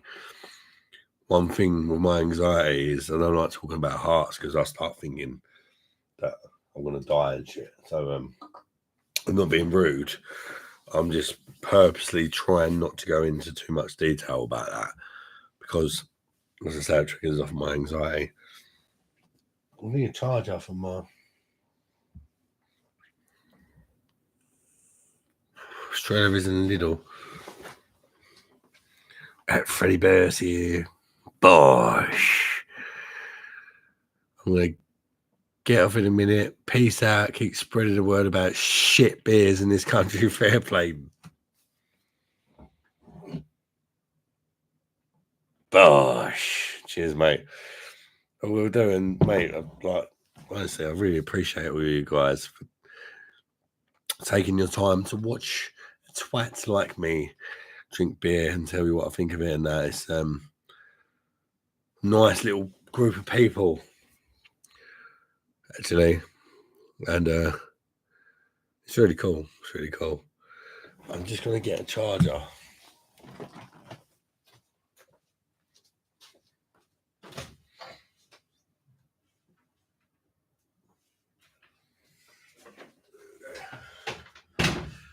I need my boy's charger for his Kindle thing. Where can I plug it in?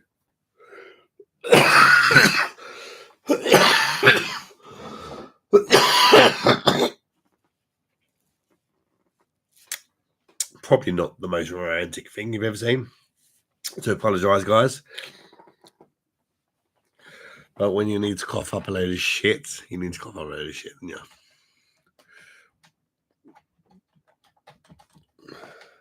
Can't find the hole. Oh, there we go. Slammed it in there.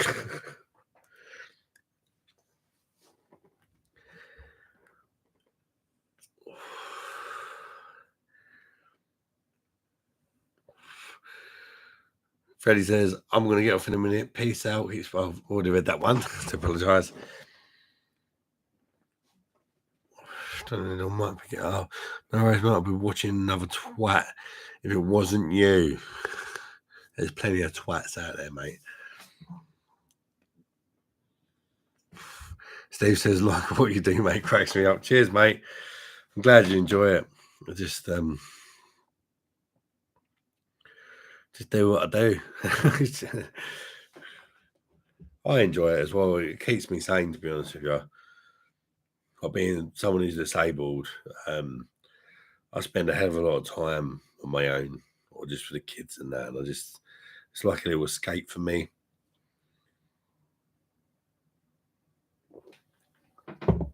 And I don't really have any friends or anything, real life friends. That's like a little escape for me. And it's nice to make friends and that as well. Marco says, had perfusion heart MRI last month and cardiologist was very happy with it. So fingers crossed. He even told me a little booze helps the heart, but no smoking allowed. Yeah, a little booze is supposed to be healthy. That's why I just drink a little bit of booze. But yeah, I mean, too much of anything isn't good, is it? In all seriousness. I don't smoke weed. I don't smoke fags. I have a vape. I don't even take it in my lungs now. My main enemy is beer. In a minute. But if I was to give up beer, I'll probably end up smoking weed or throwing shit up my nose or something. I feel like I always have to be addicted to something, which is not good, but you know, I'm sure I'm not alone. I'm sure we all got our demons, so to speak.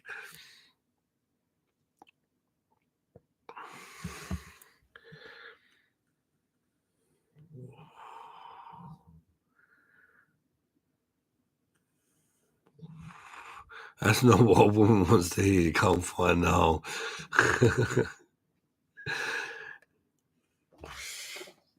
That's what that does, mate. But it gives you the perfect excuse to find the wrong hole. Oh, that's up the bum. Oh, sorry, love. I've just had a can of that fucking 10.5% Holsten. Oh, let's just carry on. Only joking. But it's a good excuse, though. But you think, tell me a better one. Getting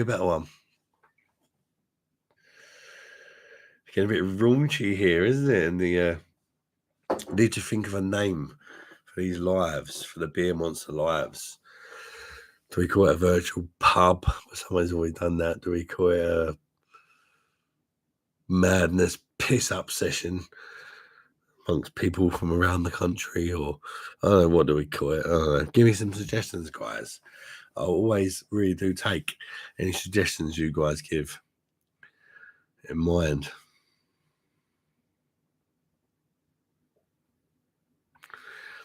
Marco says, really good stream, mate. Thoroughly enjoyed it. Thank you, Marco.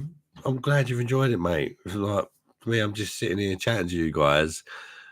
And if that has brought you enjoyment and you've enjoyed your Friday evening, I'm happy, mate, honestly. Like, thank you very much. Like, for the kind comment, mate. Damn YouTuber censored the word twat is not an option, which is 18 plus friendly. I don't know. My last 3 lives have been demonetized, which means I haven't made anything out of them. So it's just been for the shits and giggles, so to say. I don't know what I've done to get them demonetized, or whether it's the kids, or whether it's talking about certain things that have happened in the world, which I think it is about getting that hill, yeah. You know what I mean? About sort of going into the words of YouTube doesn't like certain things. They're like automatic. Yeah. So I'm trying to be careful with it now. And the equals not good.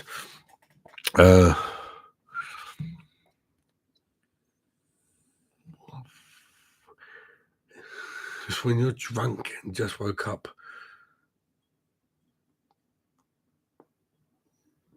Freddie says, if I'm ever around your neck of the woods, definitely try that Dead Pigeon pub. Like if you're a beer, mate, have a burger. Yeah. To be honest, Freddie, I've not actually tried it myself, but I hear so many good things about it. It's just where I've sort of got a family and stuff like that. It's going to cost a fortune to take me and Mrs. and all the kids there, because they're very nice burgers, but they're not going to be cheap. And me and Mrs. don't really get any time together, because it's like, who's going to babysit 5 kids? Do you know what I mean? Maybe if you've got 1 or 2, you might be able to ask your mum, or when you've got 5, you know, we don't get much time together with 5 kids, that's for sure. But if one day we do find a babysitter, probably won't do anything for too fancy. It'll probably just be something simple, like stay in a cheap hotel and shag as many fucking times as we possibly can without any fear of a little child walking in. This is you're about to get your end away, you know, and ruin it, because that's what they do. Ultimate cock blocks. When you've got 5 of them, there's always one. You know, just being real with. Michael just let us know problems finding the whole 5 kids later. True. Oh, it sounds terrible, doesn't it? Between me and my missus, we got 8. I've got stepkids as well. I didn't even have to find the hole for them. But I still love them, just as I love my own kids. I mean, they're absolutely brilliant. And their real dad is not around anymore, so pretty much their dad. When I'm off the booze, I just start playing golf like mad or reading. Anything can be addictions at some point. Yeah, it's true.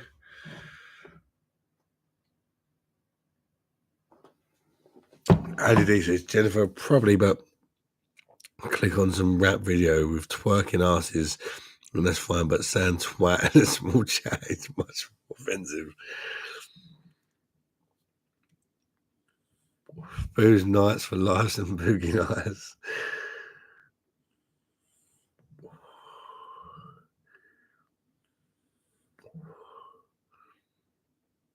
Getting pissed these days is like anti-Viagra to me these days. God, I dread to think what. I've never tried Viagra, but fucking hell. I'll probably have about 50 kids. I'll just go around, you want some of that? Yeah. Who wants a bit? That sounds really bad, doesn't it? No, I've never felt the need to take Viagra because I'm still somewhat young, just shy of 40. But I suppose one day, maybe. But I know a lot of you, people younger than me that take it just so they can sort their missus right out. I suppose. Anyone else would take it? Perhaps premature ejaculators who want to do their premature ejaculation and still be able to give their missus a good slamming.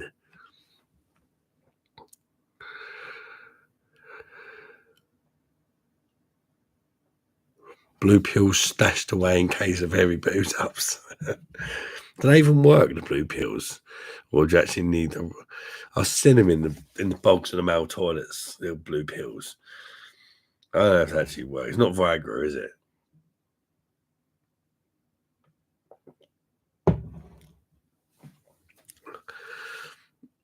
And after a full team, yeah. Almost got one.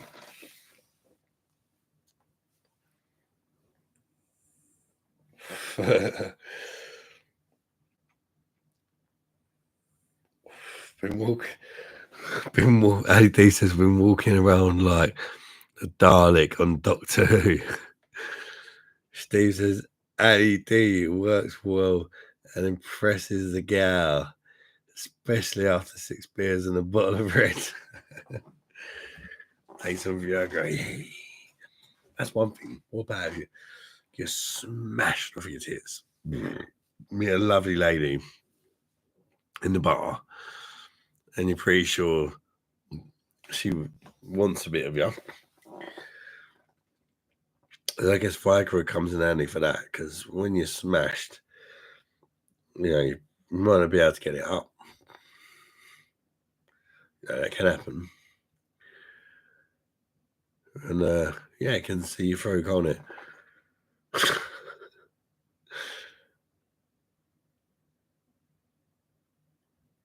A lot of younger guys are talking about it because they're so desensitized to the amount of PM and that. AD,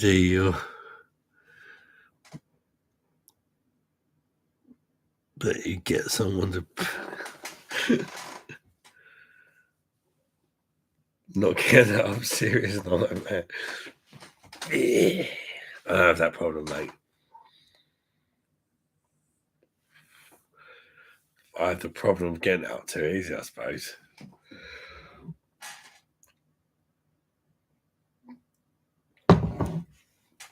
Actually, I actually have, apparently, I have miracle sperm. Isn't it a secret I've not told you about? I have miracle sperm. And my first and eldest son, who's 18 years old now, when I was with his mum, she was told she couldn't have babies because she had problems with her ovaries to do with like polycystic ovaries and this, that, and the other, or whatever. So the doctor pretty much, I'm not going to be the most sort of doctor-like person when I say this, but let's just say in like normal people's terms, he pretty much said to me, you don't have to worry about putting anything on the end of it, mate. Just slap it up her because she can't have kids anyway, so much. As long as you're just with her and no one else, you don't have to worry about contraception because she can't have kids, which was obviously very sad to hear. But, so that's what we did. And we've done it for like over a year and a half. She didn't get pregnant because, of course, the doctor said she couldn't have kids. Then all of a sudden she did get pregnant. And my oldest son now, Jake, who's like about to 19, is here. And even when she got pregnant, they said, "Oh, that's impossible. It must be a hectopic pregnancy. The only way that it was possible for her to get pregnant would be a hectopic pregnancy, if at all. And even that was like really slight. And believe it or not, actually was that much of a miracle that it got taken on by, I think it was like a magazine, OK Magazine or something. Mrs. saw it away. I don't know what she did, ex-Mrs. And we got paid a load of money for having selling our story on OK Magazine and that. But this was like a long time ago. This was like 20-something years ago. We was on the front page of OK Magazine.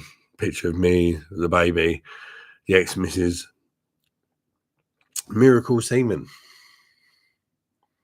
There you go. Unbelievable.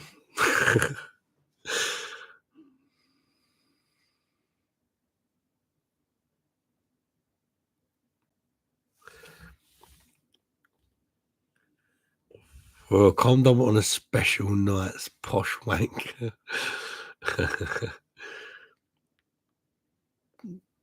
Jennifer Cross, LED. Giggling, is that giggling? I think you're definitely getting demonetized now, Ed. Even if you weren't before. Oops, sorry. Oh. I don't really give a shit, to be honest. Super sperm. You might be the real God, Ed. You should have called your kid Jesus. Oh, don't.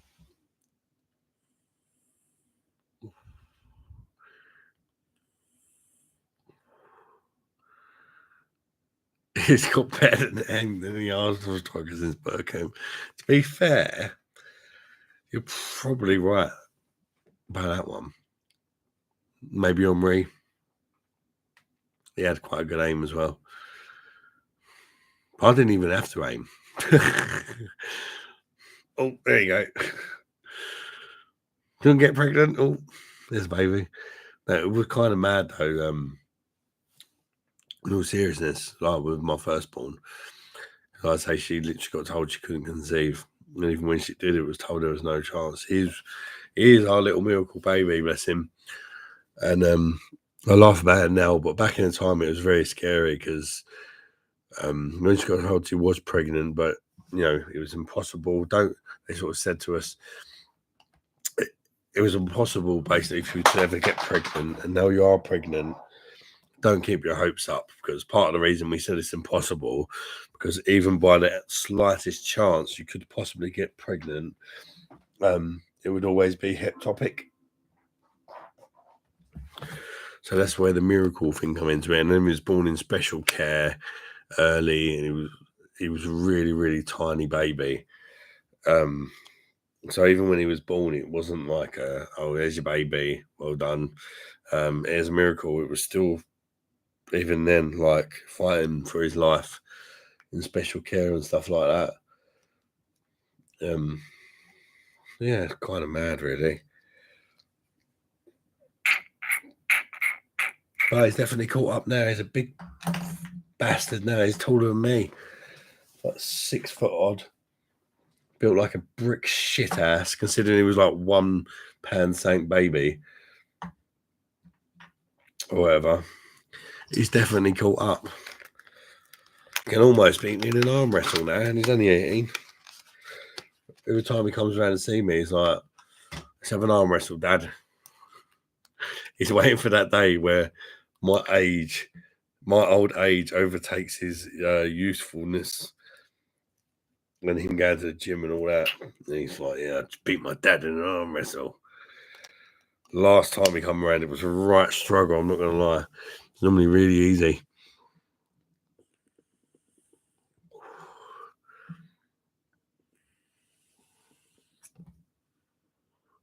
You're a perfect candidate for Hello Magazine. Didn't want to tyres. What's that, a £5? No, believe it or not, I can't remember the exact amount, but I'm pretty sure it was in the thousands that we got paid for the magazine deal. It was kind of a big news story at the time. It wasn't like a random thing. It was actually like we had the notes and that on record as well to say that my ex couldn't get pregnant and stuff like that. So it was a big story at the time, which is why the money was there.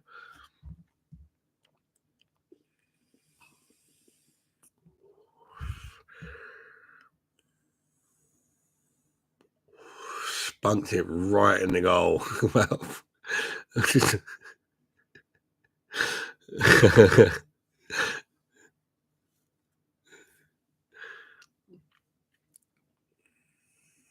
section of Dear Deirdre. Oh god, I remember the filth on there.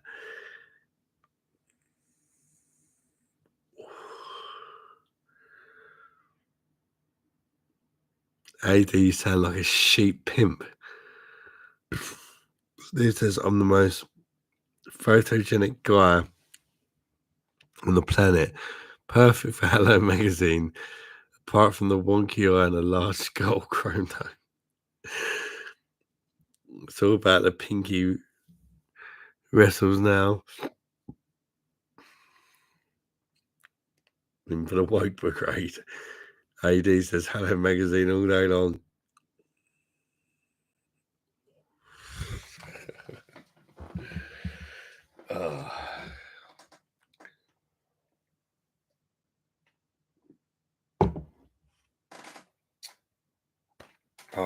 I've enjoyed tonight. It's been good fun actually. And I'm not past that yet.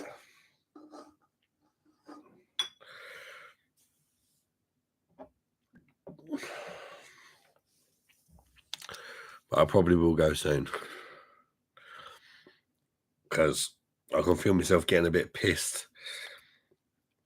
I don't want to make too much of a tit of myself. You got to be careful when you broadcast yourself out there, ain't you?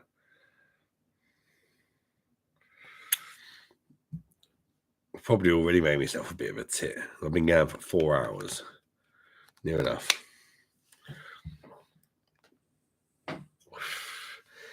Definitely won't be going to bed though. We'll be having a few more beers. But about worrying about what I've got to say.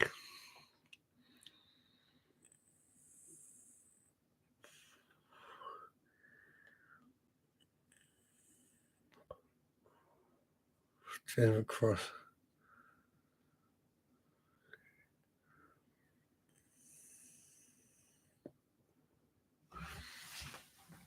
I'm going to get another beer. Or a couple of beers.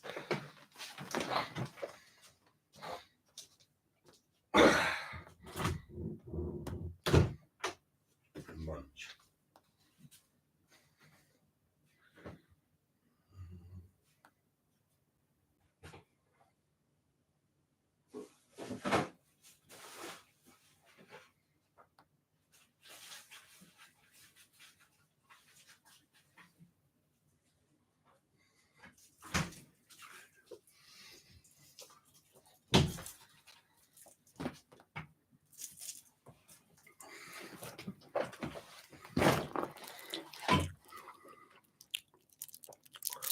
I'm going to get stinky fingers now. Maybe not stinky fingers I wanted, but there's always a plan B, isn't there?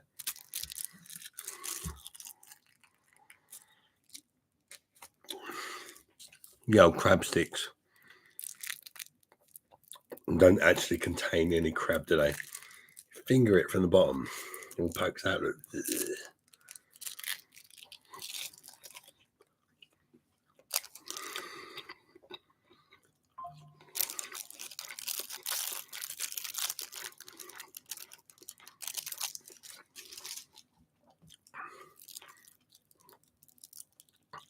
Yeah, he snores like mad all night.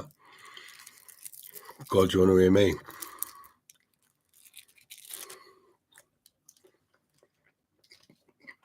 I got my mask on.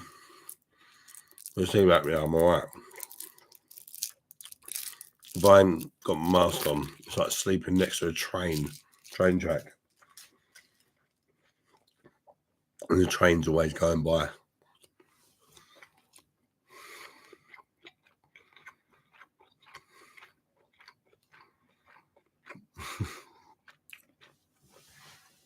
Yeah, I call them crab sticks, mate.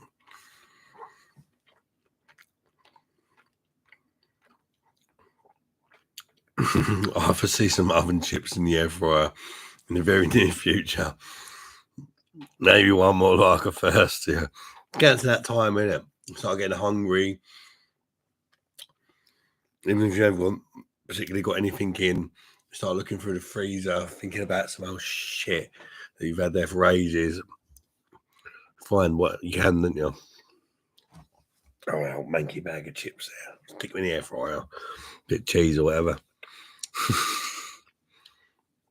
Problem my ass is after time, I have a few drinks, I think, I get up and I think, oh, let's have a bit of munch. Kids have had it. Kids have had it all. And I end up going for the right sort of scraps that no one else wanted. Stinky fingers. Finger it from the bottom. Glad that visuals for his head. And not just audio. Yeah, it's stingy. Oh, you're a fucker, LED. I love you though, mate.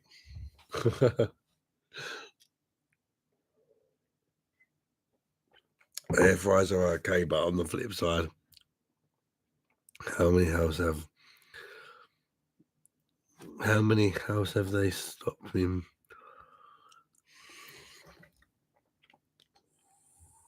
I know.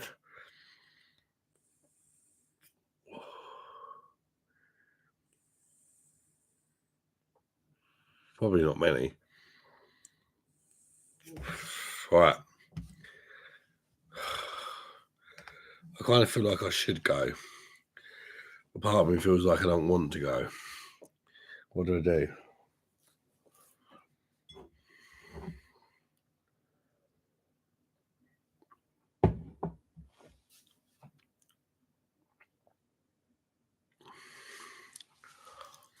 And people will stick their oven chips in and fall asleep. Yeah. I mean, fries are really dangerous, aren't they? Normal fries.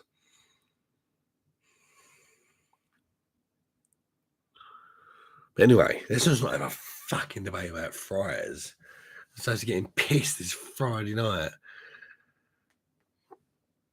Who's drinking what? But it's getting to that stage, everyone's getting the munch now. Everyone's getting to that stage where they want a fucking kebab or special chow mein or big fat greasy quarter pounder or some shit from McDonald's or some fried chicken from KFC. You know, you get the point.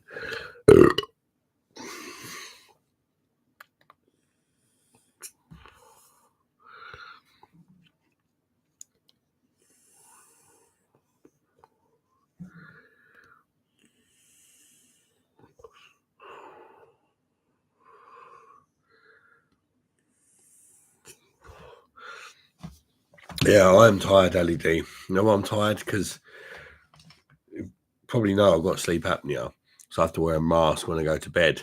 Because I've had this cough for about 6 weeks, I've not been able to wear my mask for 6 weeks, which basically means pretty much I have slept to a degree, but I wake up 30 times an hour in my sleep without my mask on. So it pretty much means I haven't gone into a deep sleep for 6 weeks. Yeah, so I can't sleep tonight either because I've still got the cough. But I'm hoping soon on Monday when I get seen by these fuckers.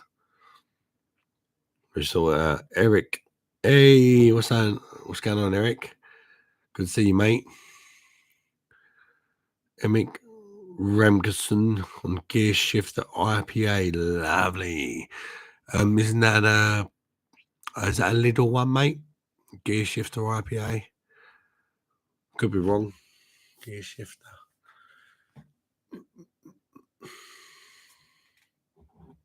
Triple stacked cheeseburger from a greasy burger. Oh, you're making me horny now, mate. Triple stacked cheeseburger. Oh.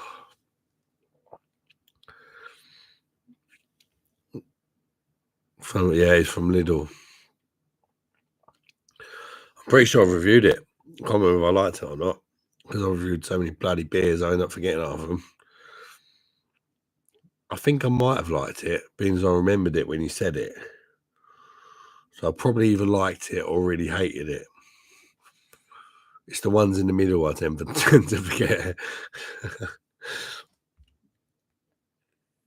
I'm a chronic insomniac. Completely unable to fall asleep unless I'm listening to radio or YouTube, etc. Yeah, Marco, I can really sympathise with you there, mate, because I have a lot of problems myself, and it's not easy. People don't realise something so simple as just going to sleep at night. If you've got problems and that, it's so I'm gonna go stop streaming in a minute. But then when I'm going to bed, I know I'm going to be up till 4 o'clock in the morning. Because I just don't sleep until I'm absolutely exhausted and my body just shuts down. That's when I sleep. I want to go before I get to the stage where I start talking too much bullshit. Chronic insomnia. Very market for me tomorrow. Maybe a bit of tripe and black pudding. Tripe. More Holsten. That makes you. Yeah, I've had enough of one of them. Bad boys. That's like the equivalent. Like, you know, when you're trying to sleep, if you've got sleep problems, I'd say it's probably the equivalent to a newborn baby latching onto their mother's breast. Probably go straight to sleep.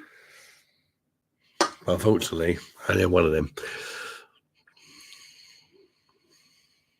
Baseball bat, you're in the head.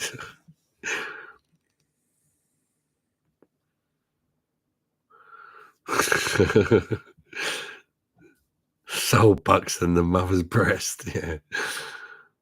Straight to sleep. No worries, mate, with that. Fucking 10.5% fucking lager. Jesus Christ.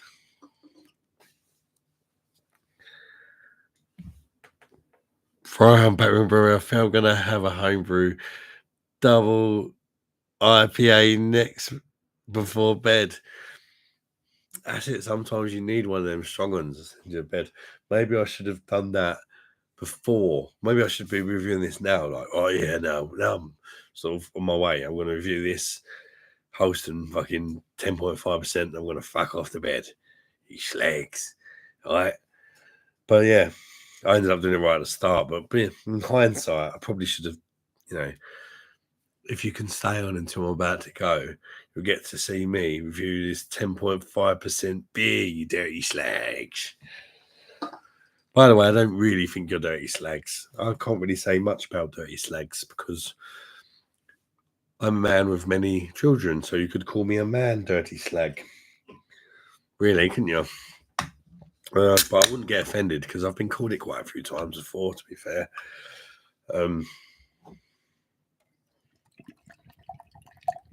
But at least I love my children.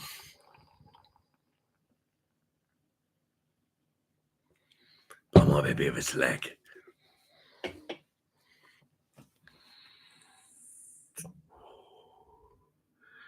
It's easiest to fall asleep with a woman beside you because she talks. I'm like, oh, girl. Isn't that a bit racialist? What's the word for it? Not homophobic.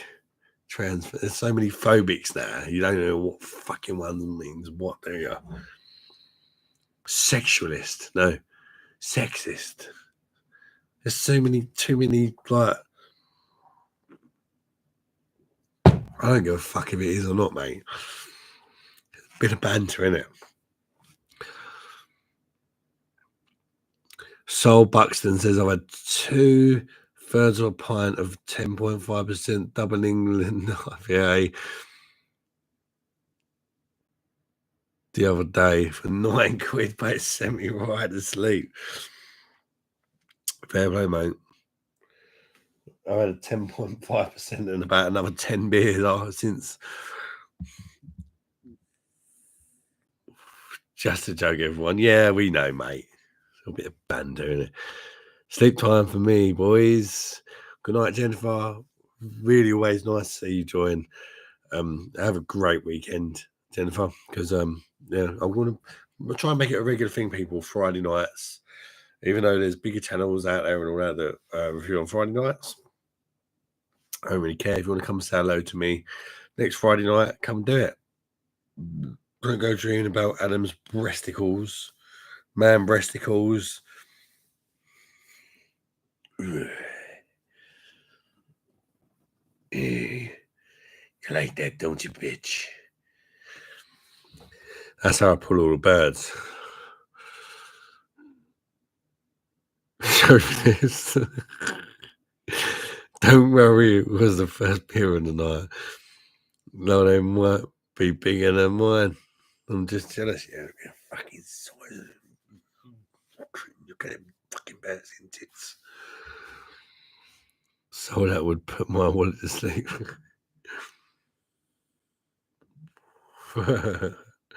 No, thank you, Jennifer, for tuning in. I really appreciate all the support you give the channel.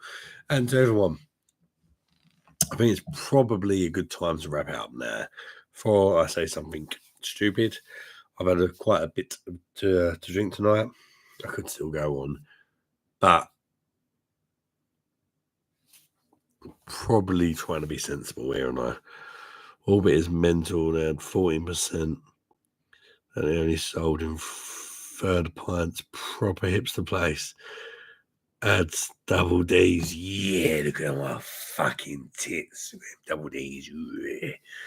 Fucking breastfeed you. Like, thing is, I reckon I'm probably quite sexy to men. I reckon I could turn a few men gay, because you don't get no milk out of these. You get fucking beer off the tap. Just literally suck on my tits. You get beer on tap, on the go. If that ain't sexy, I don't know what is. I think I should start appearing in gay adverts. What do you reckon, guys? I'm only joking. I think it's definitely time for me to wrap it up after that one.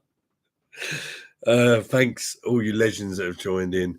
Appreciate every single one of you. Doubling five matches in the USA. Crack on with the good work, mate. Know that Brewdog product, Adam's Double D's. Fucking look at these fucking Double D's. Make a music video next. Yeah. No, all seriousness, guys. Thank you very much for tuning in. Do appreciate all of you. Bud Light will take you to. I think that's what I have to drink to continue right now. Bud Light to sober up and become a woman. Now, thanks for tuning in, all seriousness, people. Really do appreciate every single one of you, all the support and love you give to the channel. I really do appreciate every single one of you. Thank you so much. The likes, the views, the comments, the friendship that we've made between us, the super chats, the one member. And yeah, I'll catch you soon, guys. And I'm going to call it there now, guys. Really, really hope you've enjoyed the stream. Hope you enjoyed me drinking that super strong fucking beer earlier. If you didn't get to watch it, I suggest you watch it back on replay. It's worth a watch. Until the next one, guys, as I always say, bye-bye, darlings. Love you all. And have a great weekend, most importantly, guys. Try and enjoy yourself this weekend.